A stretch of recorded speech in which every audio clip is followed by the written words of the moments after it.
Good evening, everyone. I'd like to call to order the December 9th and final 2020 Board of Supervisors meeting. On the meeting with us tonight, I'm Scott Lambert. We have Vice Chairman Rich Arlo, and having some technical issues and be joining us shortly is Supervisor Sue Drummond will be in attendance, and a host of township staff members as well. If we can start with. I'm here. I made it. All right. Welcome, Sue. If we can start the meeting with the Pledge of Allegiance.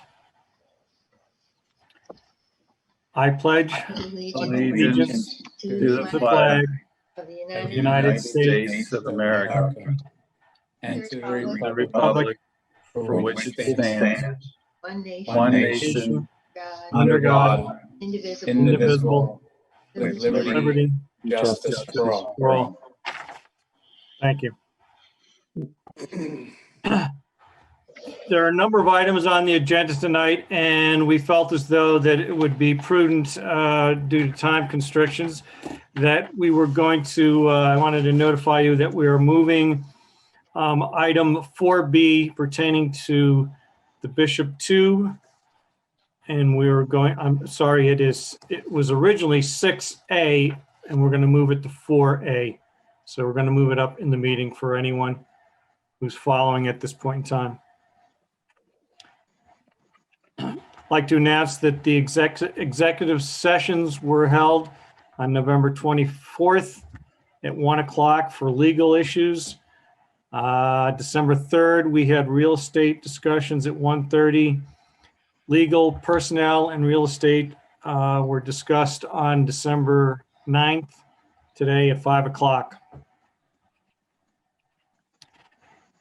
To kick off the details of the meeting, I'd like to bring in Ted Locker, our zoning officer, to talk about any property maintenance codes, recent activity within the township, which he's been doing on a monthly basis. Ted? Thank you, Scott. Basically, the list is pretty much the same as last month with the addition of one property at 10 Oak Drive for lack of property maintenance on a pool and a barrier fence. And then we have received some scheduled hearings for some of the previous citations that have been issued, which will be on January 12th. That's really the majority of the update for this month.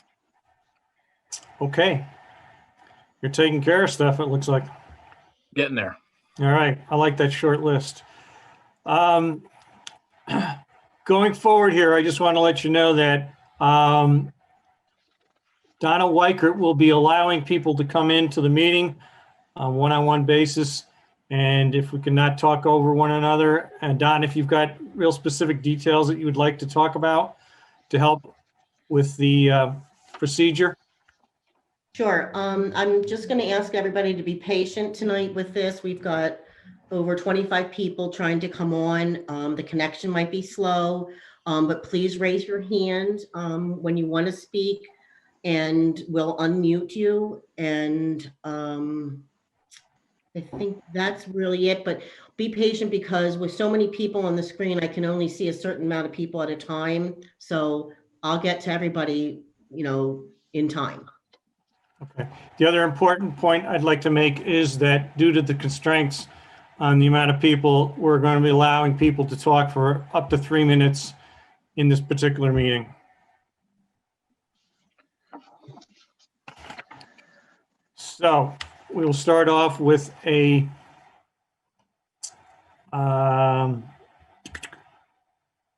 discussion and consider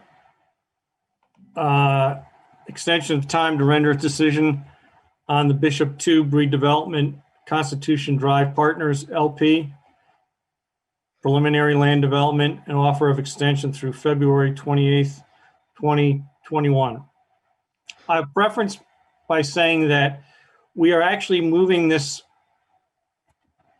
to earlier into the agenda, again, because of the number of issues, but also rather than waiting till January to have this discussion, we've decided that we wanted to have it tonight to allow people to make comments and perhaps follow up with any additional information that they would like to send into us for review. So, Joe,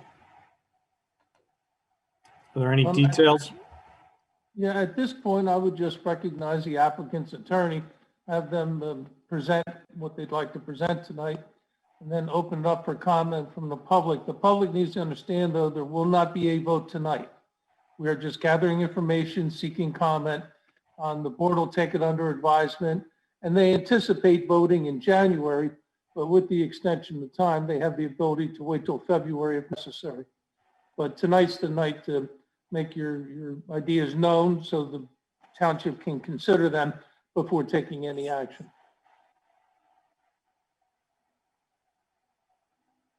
So with that, I would recognize the attorney for the applicant. Good evening, Allison Zaro on behalf of Constitution Drive Partners. Thank you for moving us up on the agenda. With me this evening are Mark Thompson, who is our civil engineer, Jerry O'Connor, who's here on behalf of the applicant, and Frank Tavani, our traffic engineer. Before you this evening is a preliminary land development plan for the Bishop Tube site, which everyone is familiar with at 1 Malin Road. This property, the current plan that's in front of you is a townhouse plan consisting of 86 townhouses. And I don't know if the board has had a chance to take a look at what was submitted on this particular application, but we did appear before the Planning Commission in November and received a favorable recommendation from them on the plan. We also had received 3 review letters from your consultants. And after the Planning Commission meeting, our civil engineer, Mark Thompson, responded to those particular comments and resubmitted responses to those comments. Generally speaking, the comments in those letters are will comply. We also submitted a waiver request letter, which had a list of 5 waivers on it. This evening, we are withdrawing 3 of those waiver requests, and we will comply with the requirements of the ordinance. Those specifically, if you have the December 2nd, 2020 Taylor Wiseman and Taylor letter, our design waiver number 1, which would have proposed granite block curb instead of concrete curbing. The applicant will comply with the requirement for concrete curbing. Number 4, which was a design related to diagonal storm sewer, the applicant will comply with that requirement. And number 5, which was a design waiver request related to street trees, the applicant will also comply with that requirement. There are 2 waivers that are being requested with the plan. Both of those relate to requirements that require streets to be public in a community. In this particular instance, we are requesting the waiver as we understand that if this plan were to be approved, the board would like the streets in this community to be private. We do have Mark Thompson here that can give you an overview of the plan, stormwater, et cetera, if you have questions, or we're happy to answer questions that the board may have at this time. Allison, did you say you had 2 waivers? One was the public streets one. What's the second one? They're both related to public streets. So the first one is section 175-38C that requires all lots to have access onto a public street. And the second one is 175-38G, which requires all lots to front on a public street. So they're essentially almost saying the same thing, but it's 2 different sections of the saldo. And your position is that if we don't waive it, it creates a hardship because the township won't dedicate the streets. Exactly. We would not be able to meet that requirement, and it's out of our control. Otherwise, we would offer them for acceptance as public streets. Okay, does the board have any questions before we open up to the audience? I don't have any. Oh, I think that I wasn't aware we even had that rule about public streets. So it's an interesting concept. Okay. I'm fine. So open up, Donna, to public comments.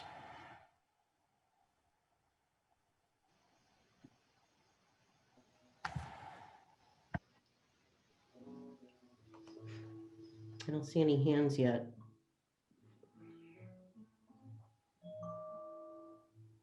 Looks like maybe Peggy. I'm a long-term resident of the General Warren Village, and we've had to put up with the contaminated property next to us from Bishop Tube. I've been there for 40 years, so we've been subjected to problems from that particular property all those years.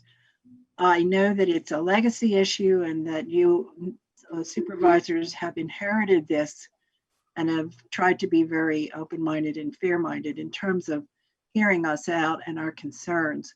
The standard for builders is dirt in the mouth, with meaning that, to put it very clearly, if you're building homes on this ground with families and children who will be playing in this on their property, we cannot believe that that can be morally acceptable, knowing the extent of the contamination that is underground. And the builder has promised to clean it up, but there is no guarantee by any means that the money would be there to do the job. It's extremely expensive. It's not a contaminant that can be cleaned up. It's probably going to try to contain it, but it's the research that has come out is that TCEs are extremely toxic. They've been regulated, which is very unfortunate, and it has to do with the fact that some of the people that were able to push that deregulation through were actually working for the chemical industry. There is a documented research that that I'm quoting here, that I'm drawing upon. But the problem that I see with for the board is to adjudicate or permit this developer to put buildings, family buildings, on land that is and will remain toxic for decades. That's primarily what's my main comment. The one other thing is that the Parks Commission had done a very beautiful piece of research which showed that in our area, we do not have open space. And this would be the one remaining area that in our particular part of East Whiteland Township, there could be open space. And so to be denied that is also, would seem to me to be a conflict would create conflict for us.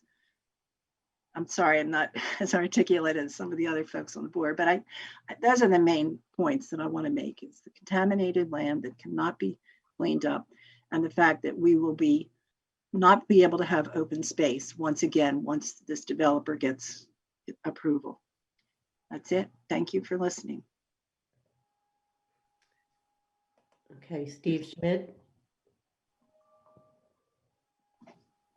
Hi, good evening, everybody, members of the board.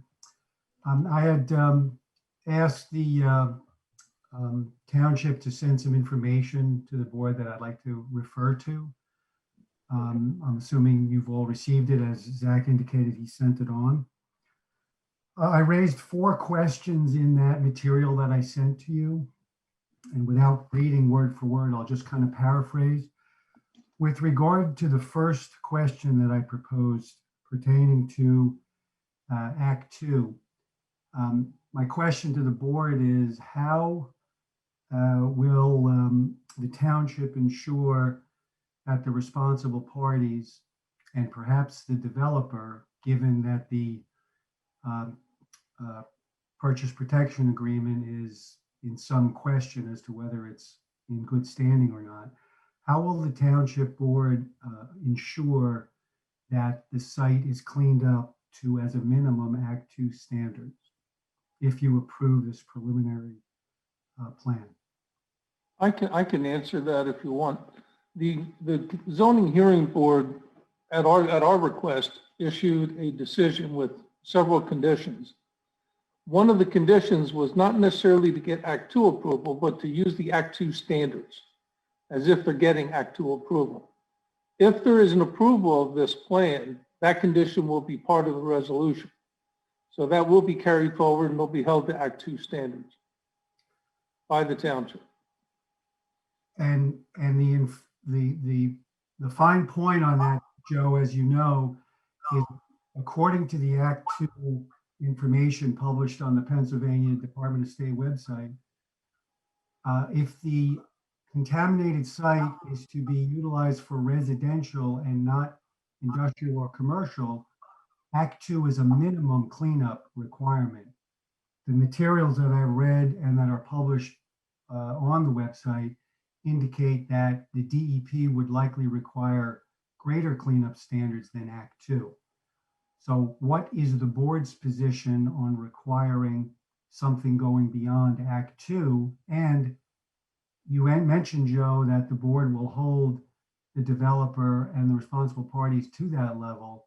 How will they enforce it?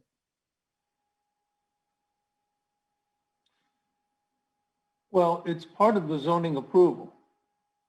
And if this plan is approved, it'll be part of the plan approval. So the approval would be invalid if they don't comply with the conditions of zoning. And was that specifically addressing the cleanup requirements? It addressed that they're going to proceed as if it's Act 2. They're not doing Act 2. Right. It's not an Act 2 situation, but the standards of Act 2 are being required by the condition of the zoning decision. Any more than Act 2 standard levels? Will they go beyond that? I don't know. It's up to them and DEP if they're going to go beyond the Act 2 standards. Okay. Joe, now, in addition to it being a clear condition, isn't this something that if someday this ever was to move forward, the amount necessary to clean the site would have to be given to the township in a significant financial escrow? So we have the money to make sure that the cleanup occurs? I don't think we can ask for an escrow for that.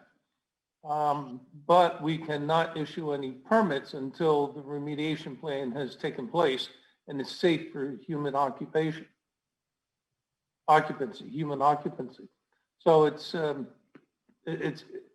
we only take an escrow for public improvements that we would put in if the developer didn't do it. And we're not going to be in a position where we're going to do the environmental cleanup if the developer doesn't do it. Our recourse is just to not let them build in accordance with the plan. My second point regards the GES report that was prepared on November 10th of 2020. Has the board seen that report? And has the technical service expert that the township hired reviewed and commented on that report? Steve, it's my understanding is that they are still going through and reviewing. There's been no final decision at this point in time from them. Is it conceivable that the board would render a decision tonight without having the input from the professional consultant hired by the township to review these technical matters? Just so you understand, we're not going to vote on this tonight. Tonight's agenda, we're gathering information from you folks and anything that you may send in the meantime so we can review and look at. So we won't vote on anything tonight. So if this is postponed to January, 30 days away with 3 well-known holidays between now and then, is it conceivable that the board would vote to approve a preliminary plan without the benefit of that input from the professional the township hired? I don't think yes we're or a no expecting the question. remedial plan to be completed by January. So our expert is going to review the plan when it's completed. So yes, we might have a vote before the plan is approved and reviewed and everything else, the remedial plan. So respectfully, how can a wise group of people on the Board of Supervisors render an opinion without the input from the professional you folks hired to review the material? We wouldn't be rendering an opinion on the cleanup. No, it would be on the plan. How can you approve a plan without the input on the cleanup? It defies logic. How could you do that? Any environmental aspect of this would still be, well, is already through the zoning order and can even be enhanced by a condition, separate condition attached to preliminary plan. Yeah, so that speaks to the larger process of approval of a development. We've had the zoning hearing board, we've had the planning commission, and this coming January, if the supervisors render an approval for a preliminary plan, that's ostensibly giving approval to build this project, even though it's subject to various requirements, as opposed to the Board of Supervisors saying that this is not in the interest of the community and it's not in the keeping with health, safety, and welfare of the people adjacent to it, nor would it be for residents living at the site.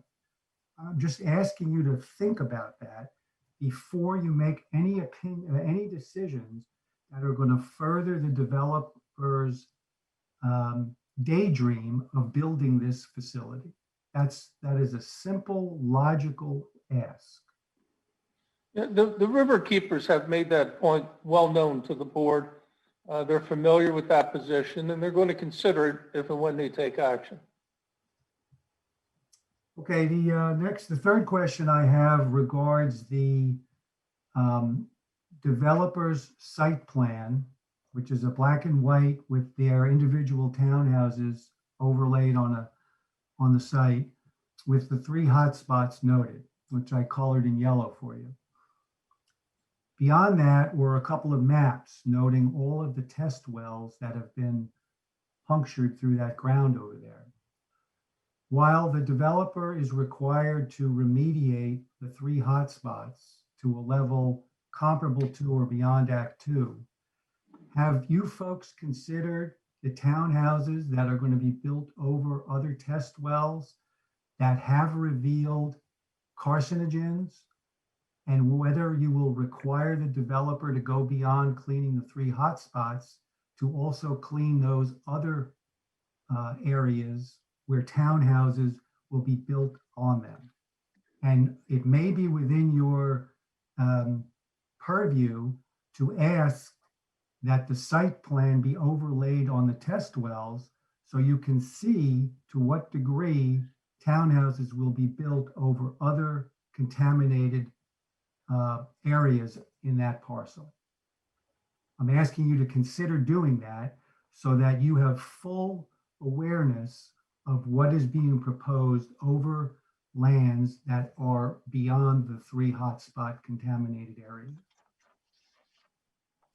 And then lastly, my question regards Stephen Hahn's July 7th, 2017 letter on behalf of the township to the DEP, in which he raises a series of questions that had as its focus the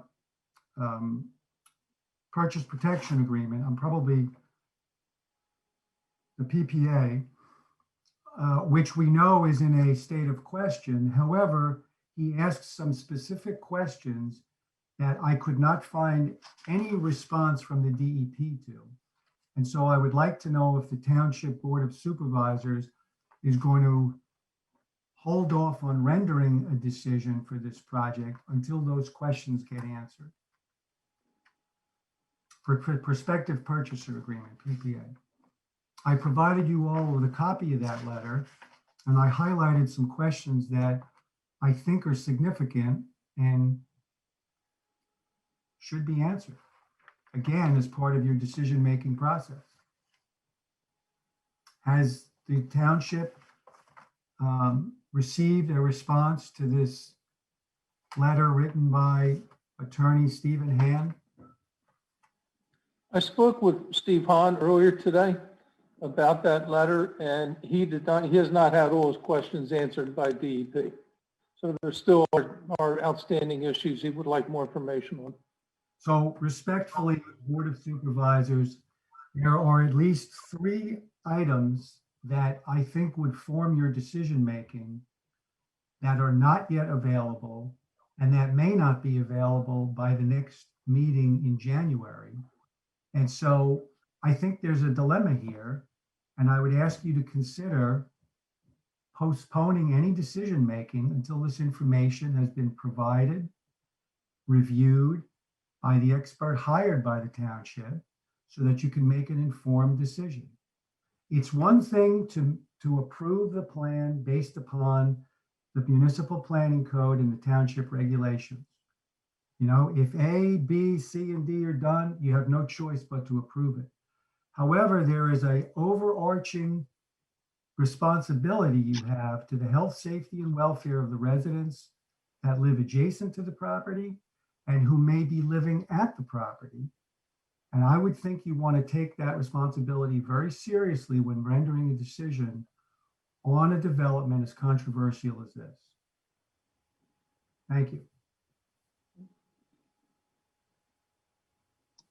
Okay. Thank you for the comments. Thank you. Thanks, Steve. Debbie Mobile?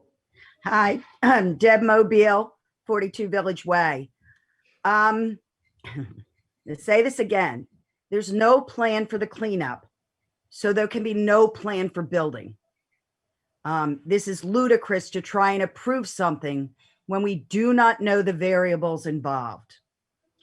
I recently attended the environmental committee meeting, and one of the things that really concerned me was the idea of provisions for oversight in the cleanup efforts.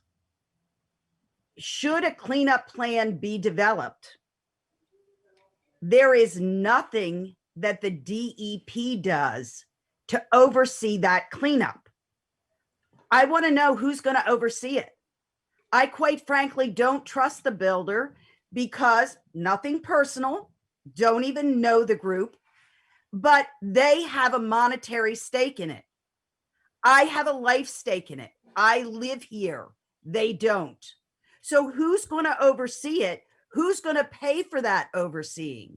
And it was the comment was made by more than one person in on the environmental committee. These are people who are experts in this field. People that we as a township asked to serve on these committees.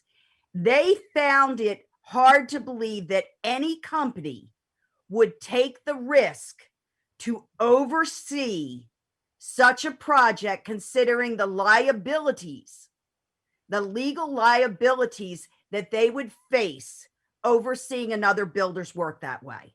They just wouldn't, they don't know of companies that would do it, and their companies personally wouldn't. So before we say yes, we need to figure out how we're going to solve these things. Another thing that concerns me is that these are the private streets and private homes and on private properties. And it's my understanding that there's going to be systems in place that will continue to dissipate the pollution. And that's part of what's built into the system. And the homeowner is going to be responsible to maintain those systems. And my question is, who is going to monitor the homeowner? Who is going to make sure that the individual homeowners are monitoring their systems correctly? And who is going to pay for that? Are we going to have, as a township, going to have to pay our people to go in to monitor homes and monitor that the systems aren't putting out pollutions to their neighbors and the neighborhoods beyond, which again is me? and some of my other fellow residents who are speaking here. I would like to know, how are the buyers going to be notified of the intent of the contaminants on this property? Is it going to be a couple of tiny, tiny sentences at the bottom of a deed? Or are they going to be well-versed in what's on there and what they need to do to maintain these systems? Because I'm hard pressed to believe that people would, if they got to that point, would actually buy on that property. Which again, brings me, I mean, it just can't be, it's in the deed. They have to be told honestly what's happened. The fact that we have not been transparent and honest in this township is what got us into this mess. The fact that, all of you people, all I've heard from the supervisors about, well, we weren't on the board when that happened. Well, we were never notified when that happened. I didn't know that happened. This person didn't know that happened because nobody was honest and transparent about what was really going on when the zoning was changed in the first place, and the zoning never should have been changed. So how are you going to tell these people what they're getting into? And the fifth comment I have to make is, and what's going to happen if these systems aren't maintained, these houses don't sell, people abandon their homes, not just the property values in that little nook are going to go down. My property values are going to go down too. East Whiteland property values are going to go down. Let's face it. I think I said this once before when I first started coming to the meeting. As ludicrous as it sounds, nobody wants to buy a house in Love Canal. We do not want to be, in other sites in our town, and our township has a lot of sites, and other sites have been cleaned up efficiently, effectively, and nobody, and certain areas are off limits as far as building their utility lands. We cannot afford as a township to allow this to happen because, I certainly as a taxpayer don't want that property value on my house, to lower on my house. And I don't think anybody else on the south side of Route 30 does as well. And it's just not good business for the township in general. Thank you.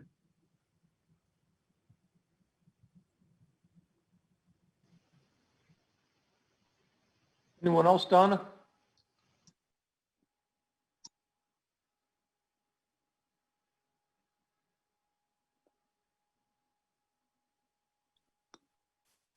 Am I on, Donna?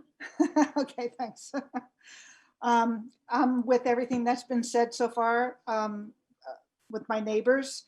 One thing I just recently heard is that, and this might be new, is that there's a deed restriction at the end of Village Way that cannot be overturned. That's something that I just heard and I'd like to research, and I think we should. Because one of my major concerns is opening If I could interrupt you for a second, what kind of deed restriction are you talking about?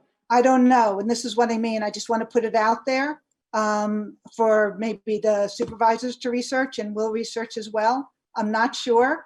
It is a longtime resident of the neighborhood that had mentioned it. So I'm putting it out there for something to be researched. One of my biggest concerns is Village Way being opened up.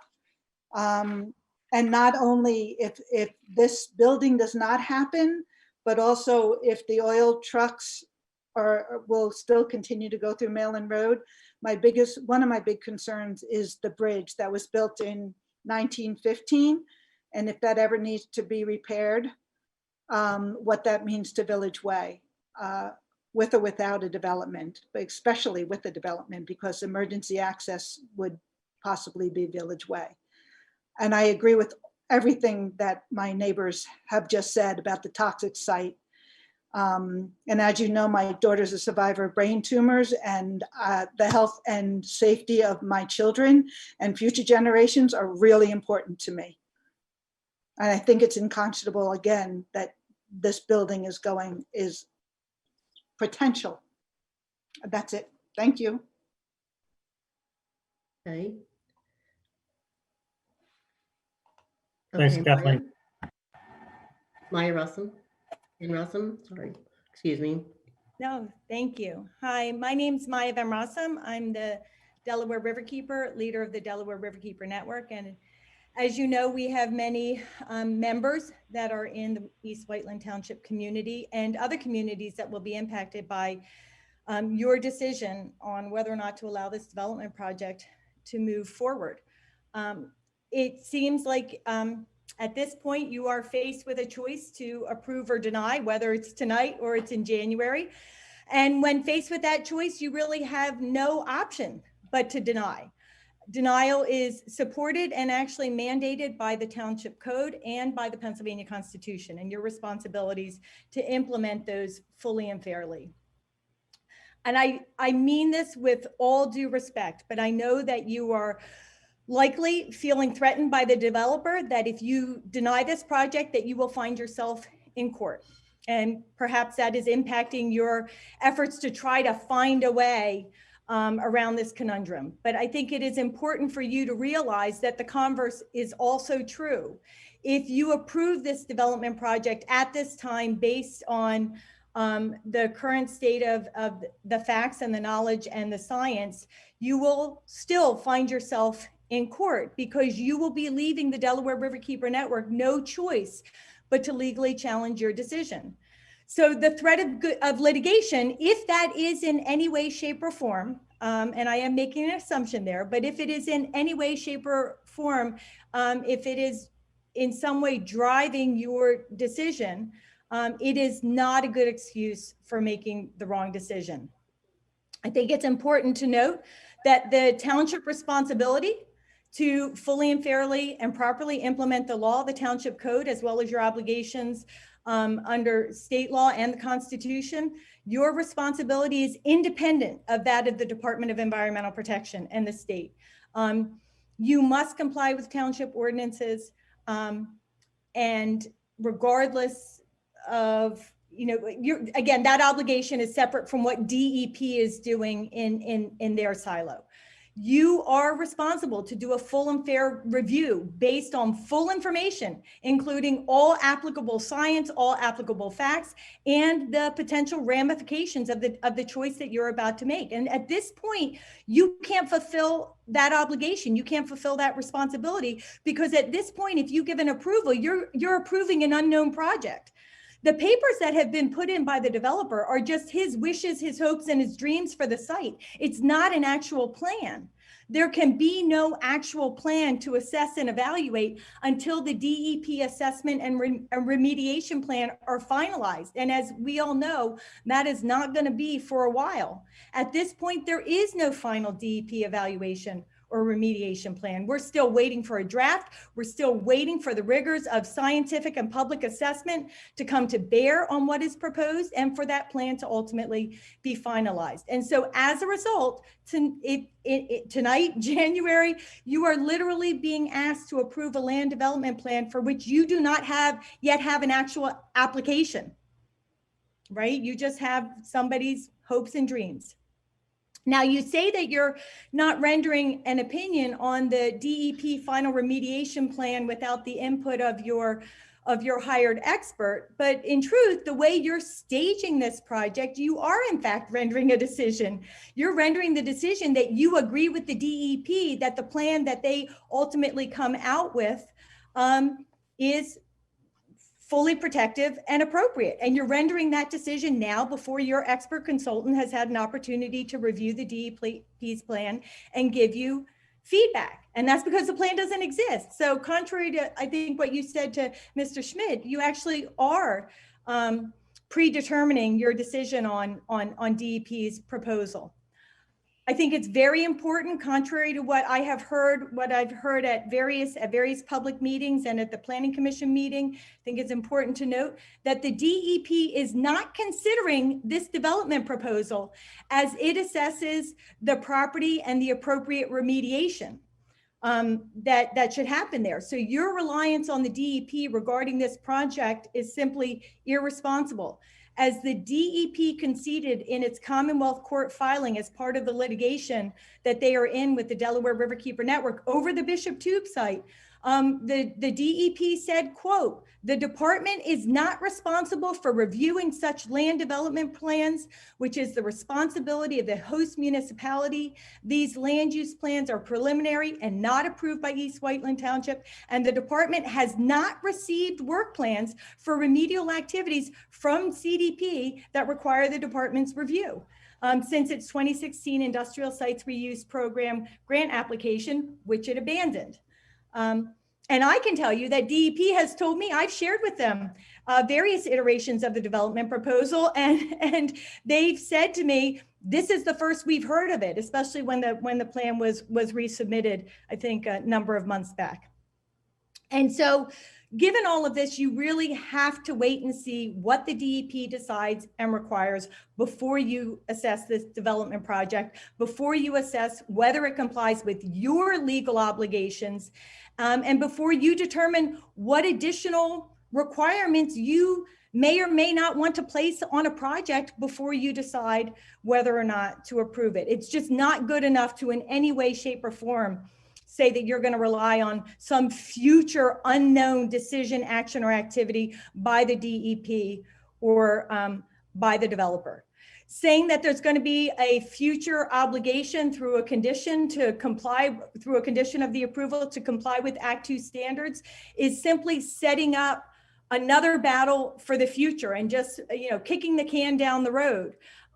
You don't know if you put in place that condition, you don't know what the developer's proposal is going to be in that regard. You don't know whether or not you're going to agree it's protective or whether or not it would in fact be protective. You don't know whether their proposal would actually meet Act 2 standards regardless of what they say.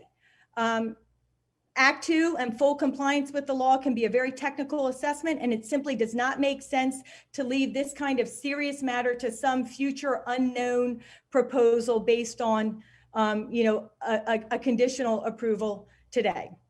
So just in sum, under the township code, and I know, and your community knows that you have an obligation to protect the health, safety, and welfare of the public.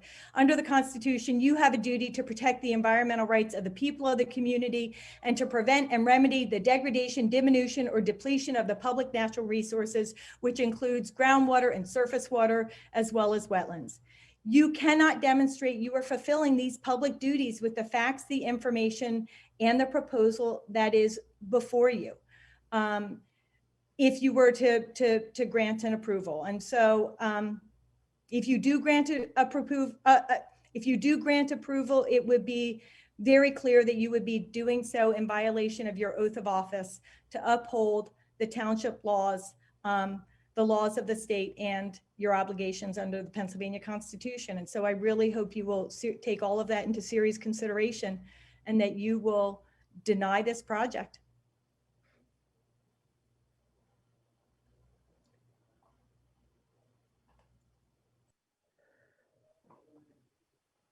Okay, Mrs. Arnold, you're on. Yes, thank you. Mhm. Just a couple of quick points that I'd like to make. First of all, it was mentioned that the Planning Commission gave a favorable recommendation to the plan. And I would just like to note that the vote was actually 4-3. It was not a ringing endorsement of the plan by any means.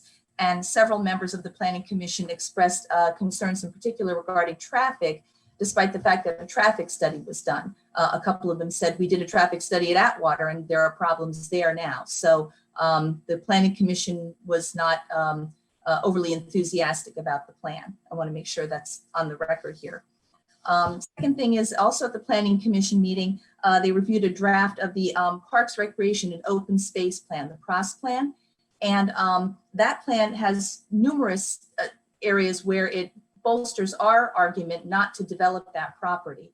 I did send the commissioners, the supervisors rather, an email with just a few bullet points about areas in particular on that plan that support our argument. So I don't believe it's on your agenda tonight, but again, I just wanted to point out that that is yet another area where there's in writing that this property should not be developed.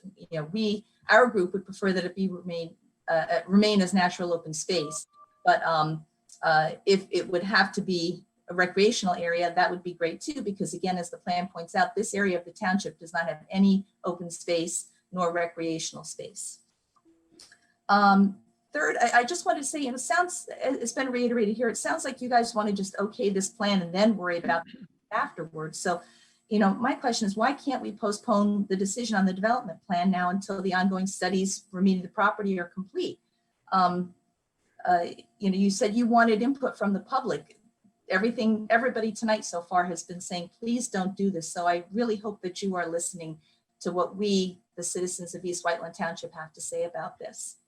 And I just want to conclude by saying I support the comments made by Steve and Maya and Deb and my other neighbors tonight. And thank you very much for the opportunity to let us speak. May I make a comment, Mr. Chair? Yes, go ahead, Joe. Yeah, the board definitely wants to postpone this decision and wait till all the environmental stuff is in.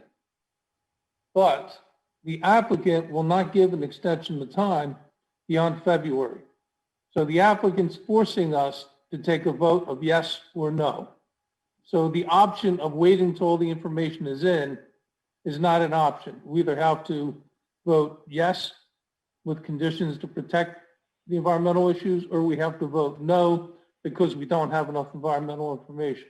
That's what it comes down to. It's as plain and simple as that. So it's not a matter of postpone the vote. It's not an option that's afforded to the township. If we were to just not vote on it during the time period prescribed by the developer, it would become deemed approved. It would automatically be approved with no conditions at all. So I want the public to know that I ran that option past the developer and the developer said no. So that's, the board has to either vote yes or no. Thank you. May I say something? Who's talking?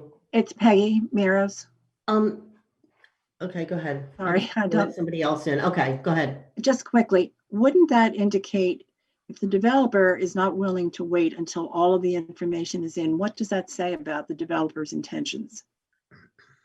That's all I want to say. Okay, thank you. Hi, is this me, the 703 number? Is that the one you're allowed to speak? It is, yes. Thank you. Yeah. Hi, my name is Dave Miller. I don't have video, so sorry I can't share that right this second. I grew up on 80 Village Way in General Warren Village. My parents have lived in the same house there since 1965. As I hear the other people here speaking, it brings a lot of comfort to me, but it also brings a lot of sadness to me. So I have brain cancer. My next door neighbor who lived on Woodview died of brain cancer. To hear, I believe it was the Stauffer say that they have a child that has brain tumors. My younger sister died of lung cancer. My next door neighbor died of lung cancer that I grew up with. We grew up in, right next to each other. There have to be countless more cases that I'm not aware of.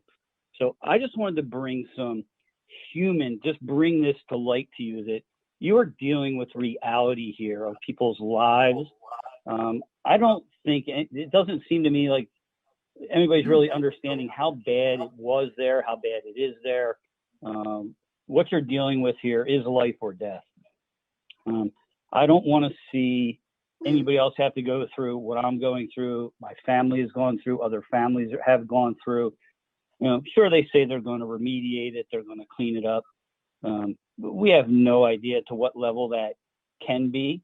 Yeah, maybe and I'm not up on the legalese of the code, the numbers that Steve was putting out there, but they sound, it sounds very good, but maybe it's not going to be enough. What's going to happen 10 or 20 years from now? As the lady, and I can't remember her name, mentioned about the houses that are built that have to have either wells or have to have something in place, kind of maybe like a radon pump or something to keep it clean. If that starts failing, who's to say we're not going to be right back where we are right now, where many, many people that have lived either downwind or in the area mean, geez, I played from the time I was a little kid. That's the area where we played. Those were the woods, and that was back in the area where we played. So we know there's bad stuff back there. It's done a lot of bad stuff to a lot of people. So I just wanted to add a little bit of human to it, make sure you're aware of what you're dealing with. To follow up on the deed, so my parents are living in the neighborhood since 1965. I believe what my dad was speaking about was about the deed for Village Way or for General Warren Village itself, for the end of Village Way to never be open. And as it was brought up, there's a lot of concern. Village Way is not wide enough to allow regular routine two-way traffic. So if there is any consideration of opening the gate at the end down at the far west end there of Village Way, I'd like to make sure that's considered or not on the plan.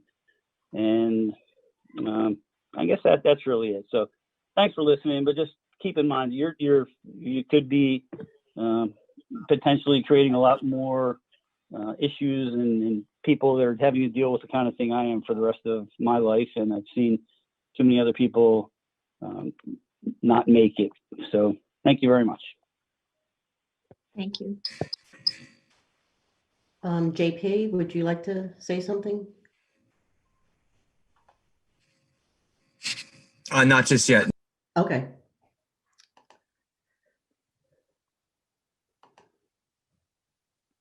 Okay, Stephen Schmidt. Yeah, just to summarize, for what's been stated so far, with now a very personal aspect to a resident from this community, and the fact that as members, you do have to consider the laws that Maya Van Rossum enumerated. Joe, I think that it's perfectly consistent with the board rendering a no opinion on this, a no go on this. And there's sufficient law, there's sufficient defense, if you will, that you can advise them to do so, irrespective of the deadline that is now before the board, presumably the end of February. That's all. I'm going to actually sneak in a email that came in from Robert Reinhardt, and he just wanted to go on record as his opinion as a resident that he shares with the residents of the General Warren Village. He agrees with all what they have to say, and he says,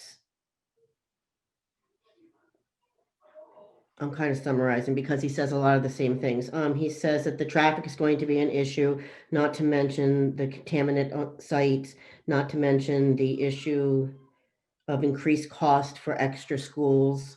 But he just hopes that you'll deny this application. Okay. Kathleen Stauffer. Hi. Because I'm blown away because I actually watched David Miller when I had a family daycare in my house. And that's two people in my neighborhood, my daughter and David Miller, who have brain tumors. And beyond that, I know North Wind of Bishop Tube, Allie Perkins died of sarcoma at 15 years old.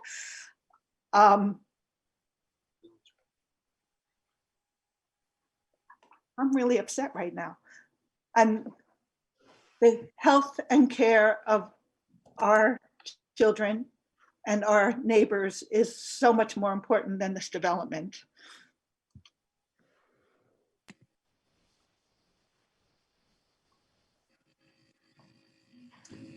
So I'd like a chance to speak now if I could. Yes, please go ahead. Okay. Yes, my name is John Preston. I live at 29 Woodview Road in Malvern in the General Warren Village area. I did send this some written email to the board, but I think I'm just going to read it to you now because it's important. I can certainly appreciate that the township inherited the Bishop Tube catastrophe, and I appreciate the board's initial intentions to see that this was a problem and to take action under the misinformed assumption that a partial remediation would actually be beneficial to the township. For years, though, the residents of East Whiteland Township and all this mess that we've all been dealing with have provided this board with critical information surrounding the clear evidence about the dangers to public health that would happen through the developer's proposed remediation plan if it's approved by the township. I just want to go through some quick key points again, because we can never forget some of the key critical health issues that exist here. The Bishop Tube land site is contaminated by trichloroethylene, a substance linked to causing cancer, various cancers. I provided the board with various links to government and EPA and Department of Health links to provide that evidence to you again, so that there's no misinformation surrounding how dangerous the contamination is at this site. The proposed remediation plan would leave the current plume of contamination to continue spreading throughout East Whiteland Township in perpetuity. Plume is huge. It's assumed to be getting bigger as it spreads through groundwater throughout the East Whiteland. So this is a growing problem. The current remediation plan only partially cleans 3 hotspots and does nothing to remediate the surrounding soils, which are also known to be contaminated by trichloroethylene. So the contamination exists on the surface and in subsoils in these areas, and it subjects any potential future residents who would be living on that property if it was developed to known cancer-causing contamination. Current residents of nearby areas, including General Warren Village, would be subject to cancer-causing contamination through soil disruption from this remediation plan and airborne particulate that would spread as soon as the surface of this ground is actually begins to be remediated. Again, to Deb Mobile's point, with literally no oversight or of this process, no testing around the area about how we might be affected or impacted by this dangerous development. During the development process, the developer has not provided some key information to this board that in the past, and has systematically threatened some of the residents of this township with lawsuits to effectively sue us into submission and into being silent, and that's not going to happen. I just wanted to reiterate that. So the decision you have here, if you actually decide to pursue it, which I do think is absolutely silly, but if your attorney says it must be, this decision is of utmost importance.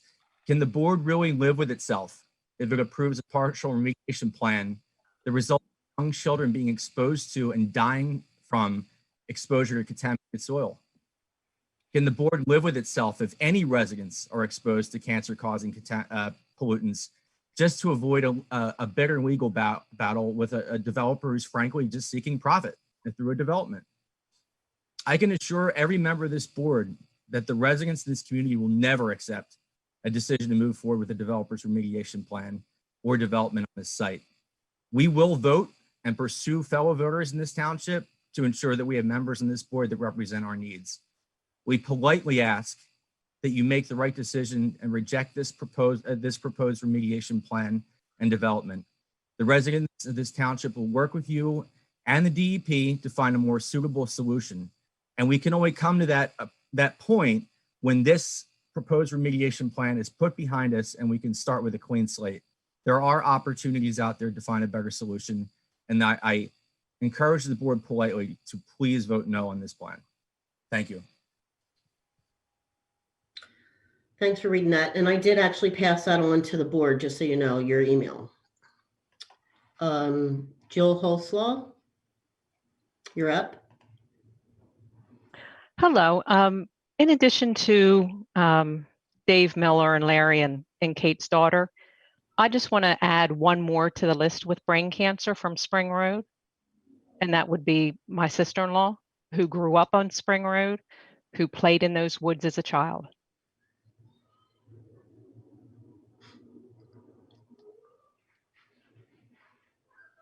And that would be brain cancer if I didn't mention it. So here we have another brain cancer individual. So let's take this toxic gland seriously, guys.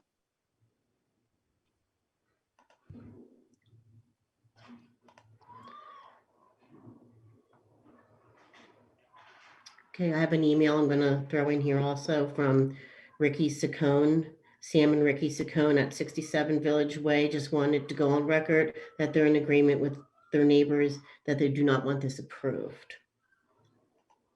I do not see any more hands raised. Are we? Let's see. Does anybody else have any questions? Looks like you've got one Malvern B. Johnson. Let's see. I don't see He's that. muted, so I don't know. He's physically raised his hand. Oh, okay, I see him now. I'm sorry. There's like 50 something people, and so bear with me. Okay. did. Go ahead. Brett and Cindy, He's is that who it muted. is? You're muted. Yeah, you have to unmute. I asked them to unmute. There are actually two parties that are raising their hand physically. Brett and Okay. Cindy, one of them. Go ahead. Okay. I just wanted to add another person to the list of very rare cancer. She just passed 18 years away in August. She's 18 years old. She lives 6 houses away from the cul-de-sac on Village Way. Mhm.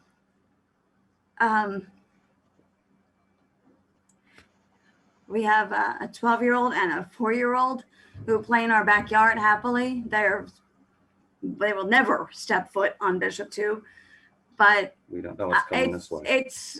I can't even imagine that the possibility of having this plan approved without actually knowing everything about that property is even that we're even talking about it. Vote no. I mean, just vote no. Thank you. Okay, go ahead, Malvern Johnson, B. Johnson. Yeah, I'm at 72 Village Way, and I think as far as the board, you've heard all this information, you've heard everything that's said. How can you not vote no? There's no way you can't. How can you okay this? Money, I know there's a lot of money involved, and I know the person has a lot of money, but you're talking about human lives. So just look at what's happened, what Cindy just said, what the gentleman said from 703. I just see his phone number on that. Sounds like he's from Virginia. Who was here? Look at the lives. And I know there's many, many more there too. Just look at that as a board. How can you approve such a thing?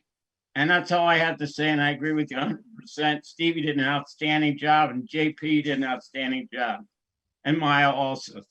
And all I can say is I just hope that the board makes the right decision, and really God bless this decision you make, because this is serious stuff that's going on right now. I can hear it in the people's voices. I'm actually getting touched right now because I can see the reality of all the people that have died from this toxic mess, because I worked with 2 different companies with it, and I'm familiar with it because I know other people have died from it also. That's all I can say. Thank you.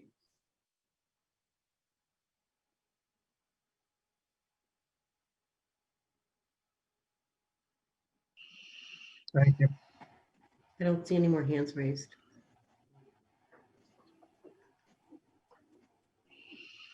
Well, at this point, the board can take this matter under advisement and study up everything that everyone said. I'll look and follow up with some of the things that people have raised, and I'll get the information to you, and then you aim to make a decision in your meeting in January. Okay. Thank you. And thank everyone for their. Do we need to do the extension? Yeah, we need to make a motion to probably draft a extension of time. Okay, I'll make a motion to extend the time to render a decision for Bishop Tuber redevelopment to February 28th, 2021. Do I have a second? I'll second. All in favor? Aye. Aye. Go ahead and jump in and clarify. The extension offer was actually to the 26th. That was, I provided the wrong date originally on the agenda. I apologize for that. Okay, 26. Thank you, everyone, for your comments. You want to take a short break? Why don't we do that? Take a 5-minute break, folks, and we'll 5 be minutes. back at 8:15. No, it's 8:14 now. Give me more than a minute. 8:20? 8:20. 8:20. Must be a different time zone where you are, Sue. It's All not right, the computer. 8:20. Thank you. Thank you, members of the board. Good night. Thanks, Steve. Thank you. Thanks, guys. Stop video.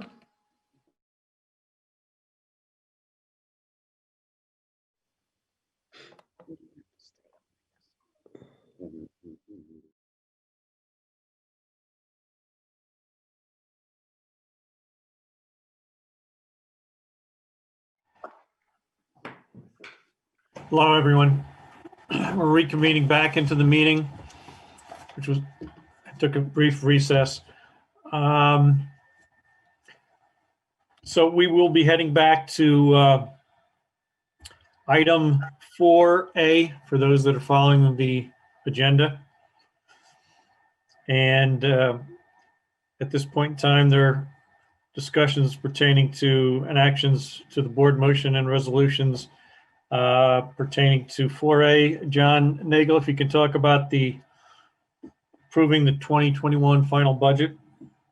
Yeah, if Donna could put up on the screen, share the screen, the presentation that we made back from November. Zach's putting that on. Great, thanks. Just as background, this presentation was made a month ago. It's identical to the presentation we made back in November. We're required by law to present the budget in November and then present it to the public for public view for about a month. And so that month has passed. And so we're now ready, and the board did approve, gave preliminary approval back in November, and now as the staff is recommending final approval, which is the last step before we go forward with the 2021 budget.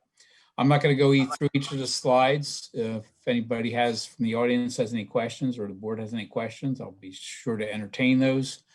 Just go briefly through these slides. Overall, it's in our general fund, which is our main operating fund, it's a $13.7 million budget. And the budget for all of our funds combined is a little bit over $26 million. This shows you the operating fund or the general fund. So we can just move through these fairly quickly. And that just shows you how the expenses break out through the general fund. Keep going. Some background on what took us to this point. So that this information has been available on our website. So if anyone has any questions, please go through those and we can certainly answer any questions you may have. Keep going, Donna. And same with that as well. This is, like I said, identical information that we presented back in November. You can keep moving forward with that. I'll focus on this because it kind of gives an overview of the whole process. Back in September, we projected a 12.7 million in revenues and 14.7 in for a net deficit of $2 million.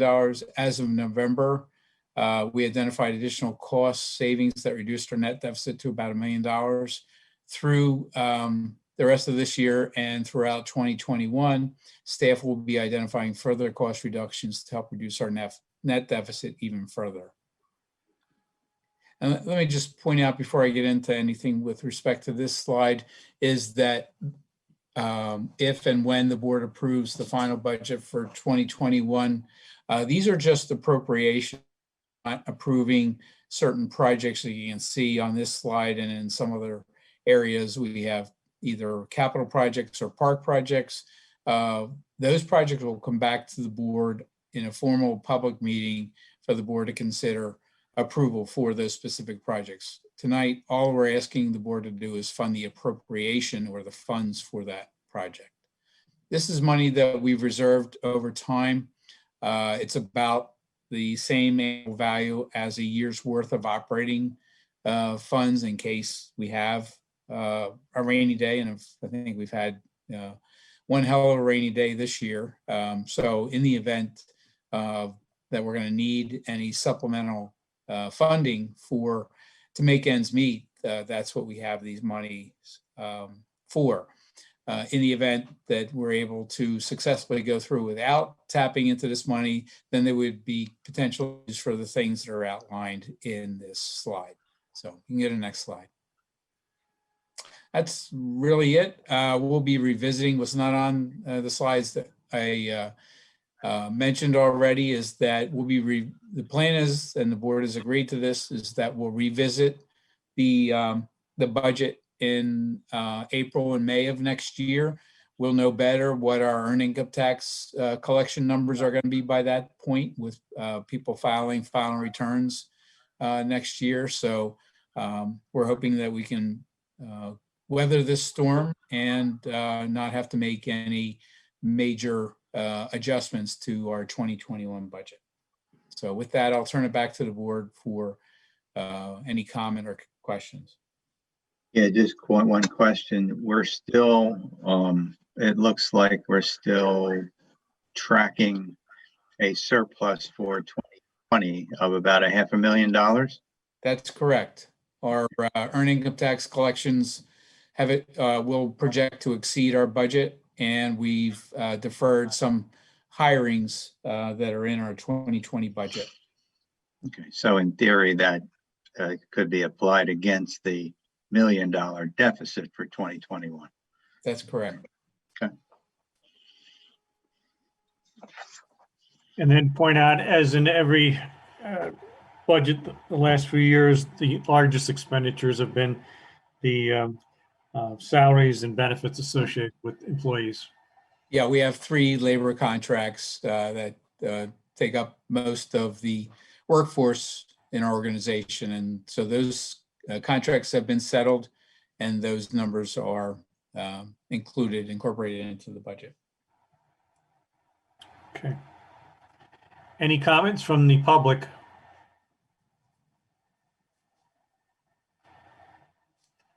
Don't see any, no.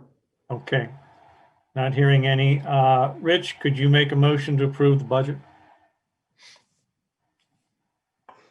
Yes. Make a motion to approve the final budget for 2021. Do I hear a second? I'll second. All in favor? Aye. Aye. Passed. John, just a short brief on the EIT tax rates for 2021. Sure. Also, as required by law, we do recommit to the tax rates for 2021. Those are unchanged. I apologize. This was a late addition to the agenda, but a necessary one.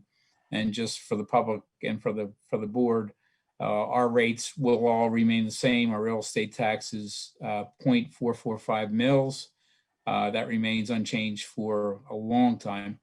Earned income tax is at 0.75%.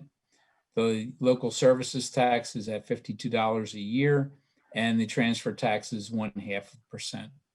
Those are the tax rates that will be reported to DCED in the state, and we'll be asking for the board's approval in the form of a resolution. So. Okay.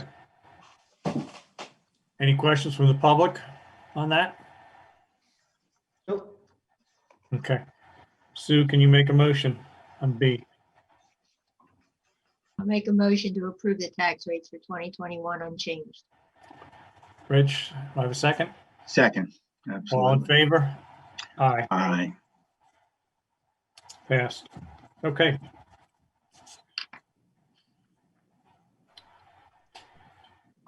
Chris Yeager, if you're there, if you could give us maybe a brief recap on the consulting service accreditation proposal. Yes, so we looked at two different consulting agencies, and they had similar but still different options available to both. The Rogers Consulting Group was someone that we had spoken about more than once in the last 2 years, and through our experiences, we found that that was a more comprehensive policy update and a complete service that would enable us to redo our policy manual and actually apply the policies, and with their attorneys who would help us get to the different points on different policies. And in this day and age, when policies are very important and very fluid, it's going to help us out immensely to for insurance purposes, as well as any lawsuits or anything else that comes up, and trainings to accomplish our accreditation process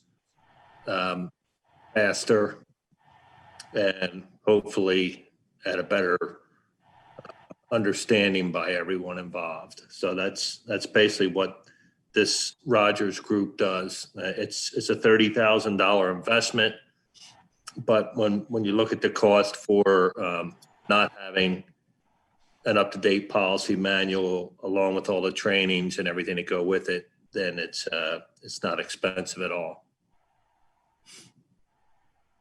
Okay. Thank you. Any questions? You've been working on this for a while, right, Chris?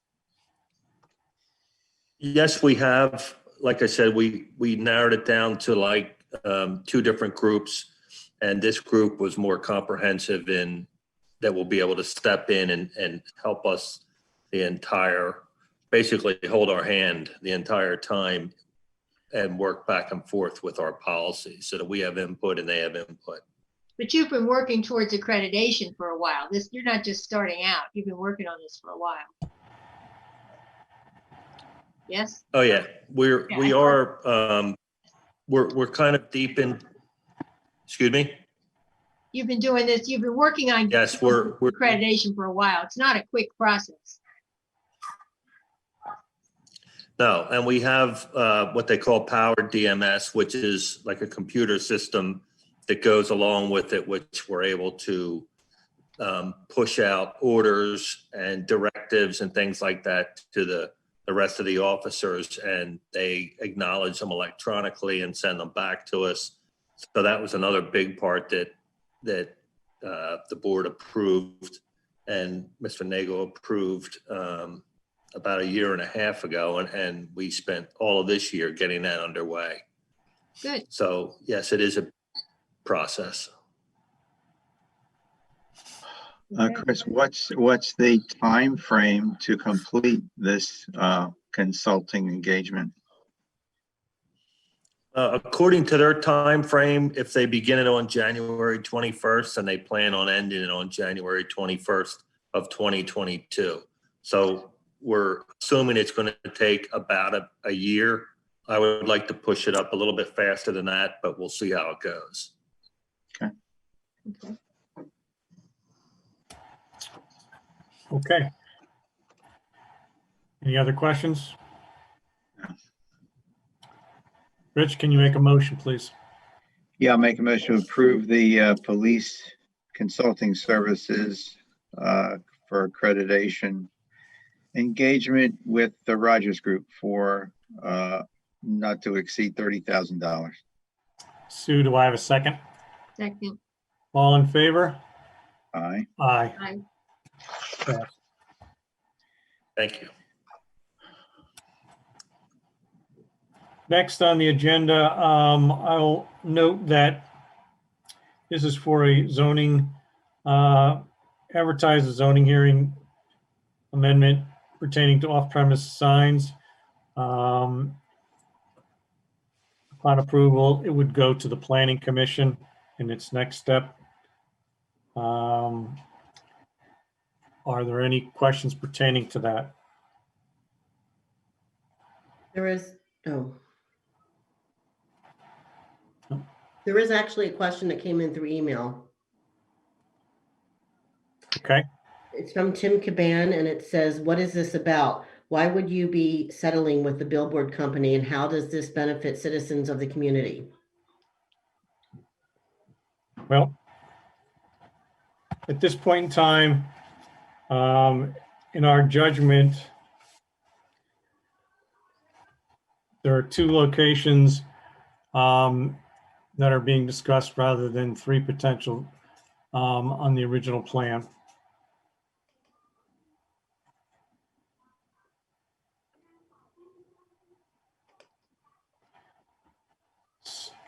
Sue, do I have a motion to advertise? I'll make a motion to advertise a hearing for a zoning map and text amendment related to off-premise signs. Rich, do I have a second? I'll second. All in favor? Aye. Aye. Passed.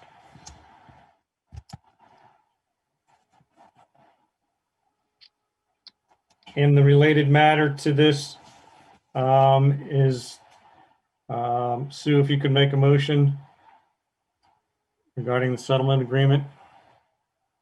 Do you want to ask, anybody's got questions on it? Certainly, are there any questions out there? There is a question. Barbara Ann has a question. Go ahead, Barbara. Sorry, my video's not working. Just describe what 4E means, a settlement agreement. I'm not sure I understand that. Just before you do your motion. Thank you. If I may, I can answer that. The settlement agreement is for a threatened lawsuit regarding the installation of a billboard at the corner of 29 and Route 30.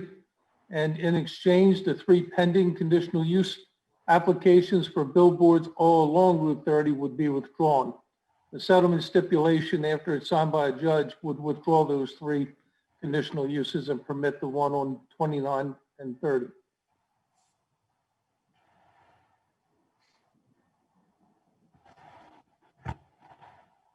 But the board would like to schedule a hearing so we can get into greater detail, present it all to the public, and get their input before formally taking action. This is only a motion to set up a hearing. That hearing would take place in January with a full meeting. Donna, any other questions coming in? Nope, there's not. Okay. Rich, can you make a motion? Sure. I'll make a motion to advertise the hearing for a settlement, for the settlement. No, this would be for the authorizing the hearing related to the settlement. Yeah, I have an old agenda. So E. I'll make a motion to authorize the hearing for the settlement. Sue, do I have a second? Second. All in favor? Aye. Aye. Aye. Thank you. Passed. Next on the agenda, I would reach out to either Daryl Becker or Zach pertaining to the pump pit for the Gunkum Spring Mill project. Thanks, Scott. I'll just give a quick update. A few weeks, or well, I guess 2 meetings ago, we had received bids relative to the work at the Gunkum Spring Mill project, which included a retaining wall and a support pier for the wheel that's being manufactured. And so when that work came back, it came back much higher than anticipated. So we've sort of gone back to the drawing board and revised the scope of that, along with Daryl Becker from Arrow's office and with Jeff Dorr from the Historical Commission. What we have now is really just the pier itself and some of the work related to the pit to create a weir and a pump to keep the pit sort of at the level that it needs to be from a water level standpoint. What we're requesting tonight is just a an authorization to either solicit quotes, since the project seems to be beneath the bidding threshold, or to authorize release of a bid package if we're not able to confirm that those numbers are viable. So it's sort of a two-part thing. We've reached out to some of the previous bidders to just see if they sort of agree with our cost estimates at this time, since the last time they came in a little higher than expected. So you're thinking maybe there was a little misunderstanding about what was being asked for? Is that what you're saying? Potentially, but I think there was just some aspects of the project that caused the cost to go higher than we anticipated. So I think likely what we're hoping is that the previous bidders will agree with our cost estimate and the number that, below the $21,000 bidding threshold. And if not, we may just release the bid for this revised scope and see what we get back. And it seems like, I know it's sort of an unknown at this point, but we really just like to keep the ball moving since we've hit some delays with permitting and the bidding and all of that. Sure, keep it moving. Yep, okay. Okay. Any questions from the public, Donna? Nope. No, there's not. Okay. Sue, could you make a motion? I'll volunteer to make a motion, Scott, okay? I make a motion to authorize the township engineer to solicit quotes for construction of the pedestal and pump pit for Gunkel Spring Mill Wheel Project. All right. Rich, do I have a second? Second, yes. And all in favor? Aye. Aye. Just wanted to confirm, do we also have permission then to solicit bids if the cost comes back a little higher than anticipated? Maybe a second motion or an What's the acknowledgement? difference between soliciting quotes and soliciting bids? Sure. So soliciting quotes is if we believe it to be below the bidding threshold, we can get telephonic quotes from qualified contractors. We have to get 3 quotes. Again, the contingency is if the bidders or people who would be bidding on it feel that the cost is would not be below that threshold, we may have to bid it because it would So be bidding is more official than quoting. correct. Yes. Okay, Apologize that's for what that. I did, yeah. Collaborating. Okay, Bidding would require public advertisement in the paper and go through the pen bid process.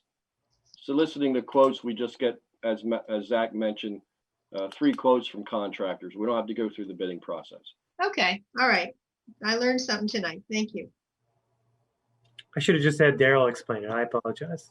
You did a great I job, get Zach. Okay. Steve Brown, Director of Codes and Life Safety. Can you tell us about our Patriots Path proposal? Will do, Scott. The project is to coordinate with half a dozen property owners, including the Norfolk Southern Railroad, for the ultimate design and construction of a portion of the Patriots Path in the vicinity of Old Lincoln Highway, Lancaster Avenue, and Route 29 Moore Road. It's a plan that the township worked on a number of years ago with McMahon Associates, and we do have conceptual drawing. The original intent was to seek grant funding, but the program that we were interested in, the funders told us that the project really wasn't ready to come to them. And so we decided to take a step back and coordinate with the property owners, because that's a key aspect of seeking any grant funding. So this is simply a proposal from McMahon to coordinate with those property owners for the amount of not to exceed $8,500. Okay. Hey, Steve, has a sketch been prepared yet for this path itself? Yeah, it was prepared, as I understand it, Rich, in 2015.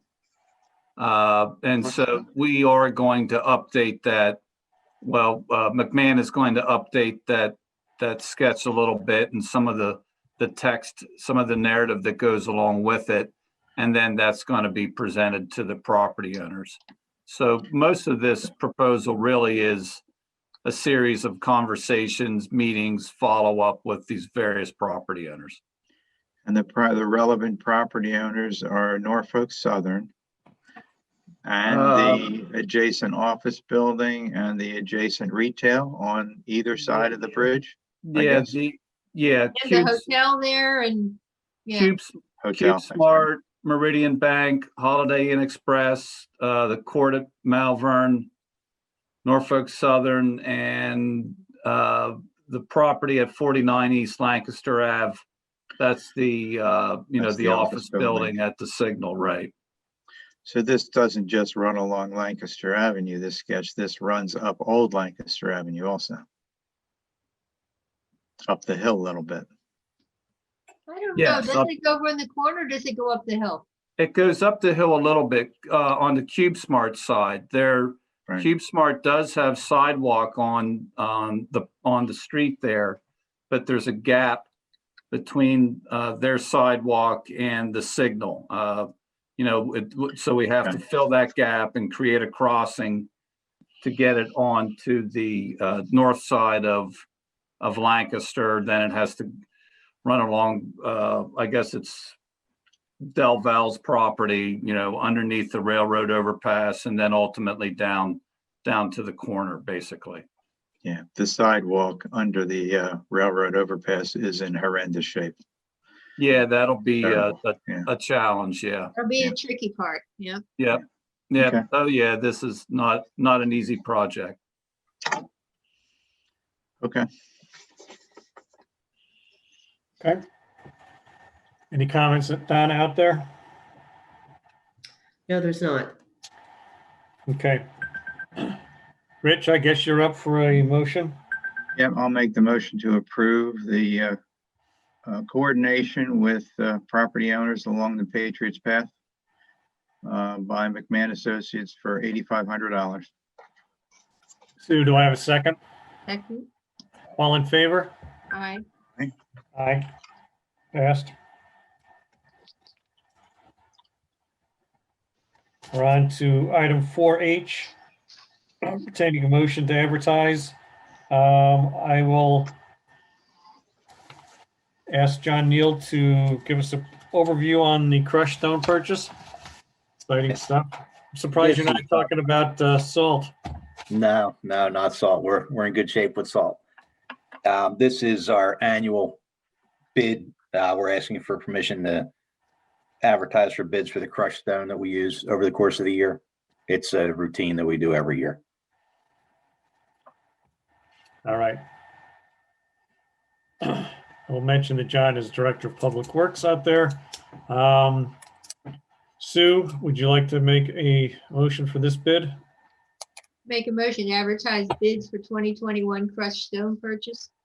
All in favor, or do I have a second? Second. All in favor? Aye. Aye.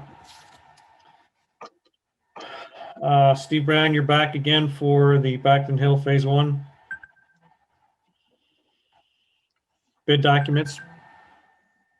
Right. This is a park that has been discussed a lot in the last 3 or 4 years and has been the subject of different plans over the last 20 years. It's a 16, almost 17 acre property, basically at the northwest corner of Backton Hill Road and Swedesford Road. And the Park and Rec Board has been working hard with consultants, and the Board of Supervisors has been involved. And we have received grants from both the DCNR and Chester County Park and Recreation Department in a total of $300,000 to build a park that would include in Phase 1 a driveway, parking lot, stormwater management facilities, a loop road, not a loop road, I'm sorry, a loop trail around the perimeter of the park, a pavilion, and an all abilities playground. And based on recent discussions with the Board of Supervisors, the board has asked for a redesign of the playground, basically a scale it back at this point. It does allow, well, the design that we hope to get back from Natural Lands will allow for expansion in the future, but to scale it back for phase one. And so the idea is to authorize the bid this evening for all the improvements that I mentioned, other than the playground, allow the design to be reworked, reviewed with the Board of Supervisors, and then place that out for bid next month. Okay, thank you. I will add one thing is that the path that Steve had talked about is a paved path. Right, right. It's not a That'll road, it's a connect. path. And that'll connect down to the Chester Valley Trail at the bottom. Yeah, that's a good point. It will. Right. Yeah. Okay. Donna, do we have any public comment? I do not see any hands, no. Okay. Rich, can you make a motion to advertise this? Sure. Make a motion to advertise the preparation of bid documents and plans for Blackton Hill Park Phase 1 construction as adjusted. Sue, do I have a second? Second. All in favor? Aye. Aye. Passed. And John, you've got another one here. Yeah, thanks, Scott. Compensation. Yeah, I brought this up as part of the budget meetings we had in October. Back with the 2010 census, the board became eligible for a modest increase in compensation, annual compensation. Currently, the board is paid $2,500 a year.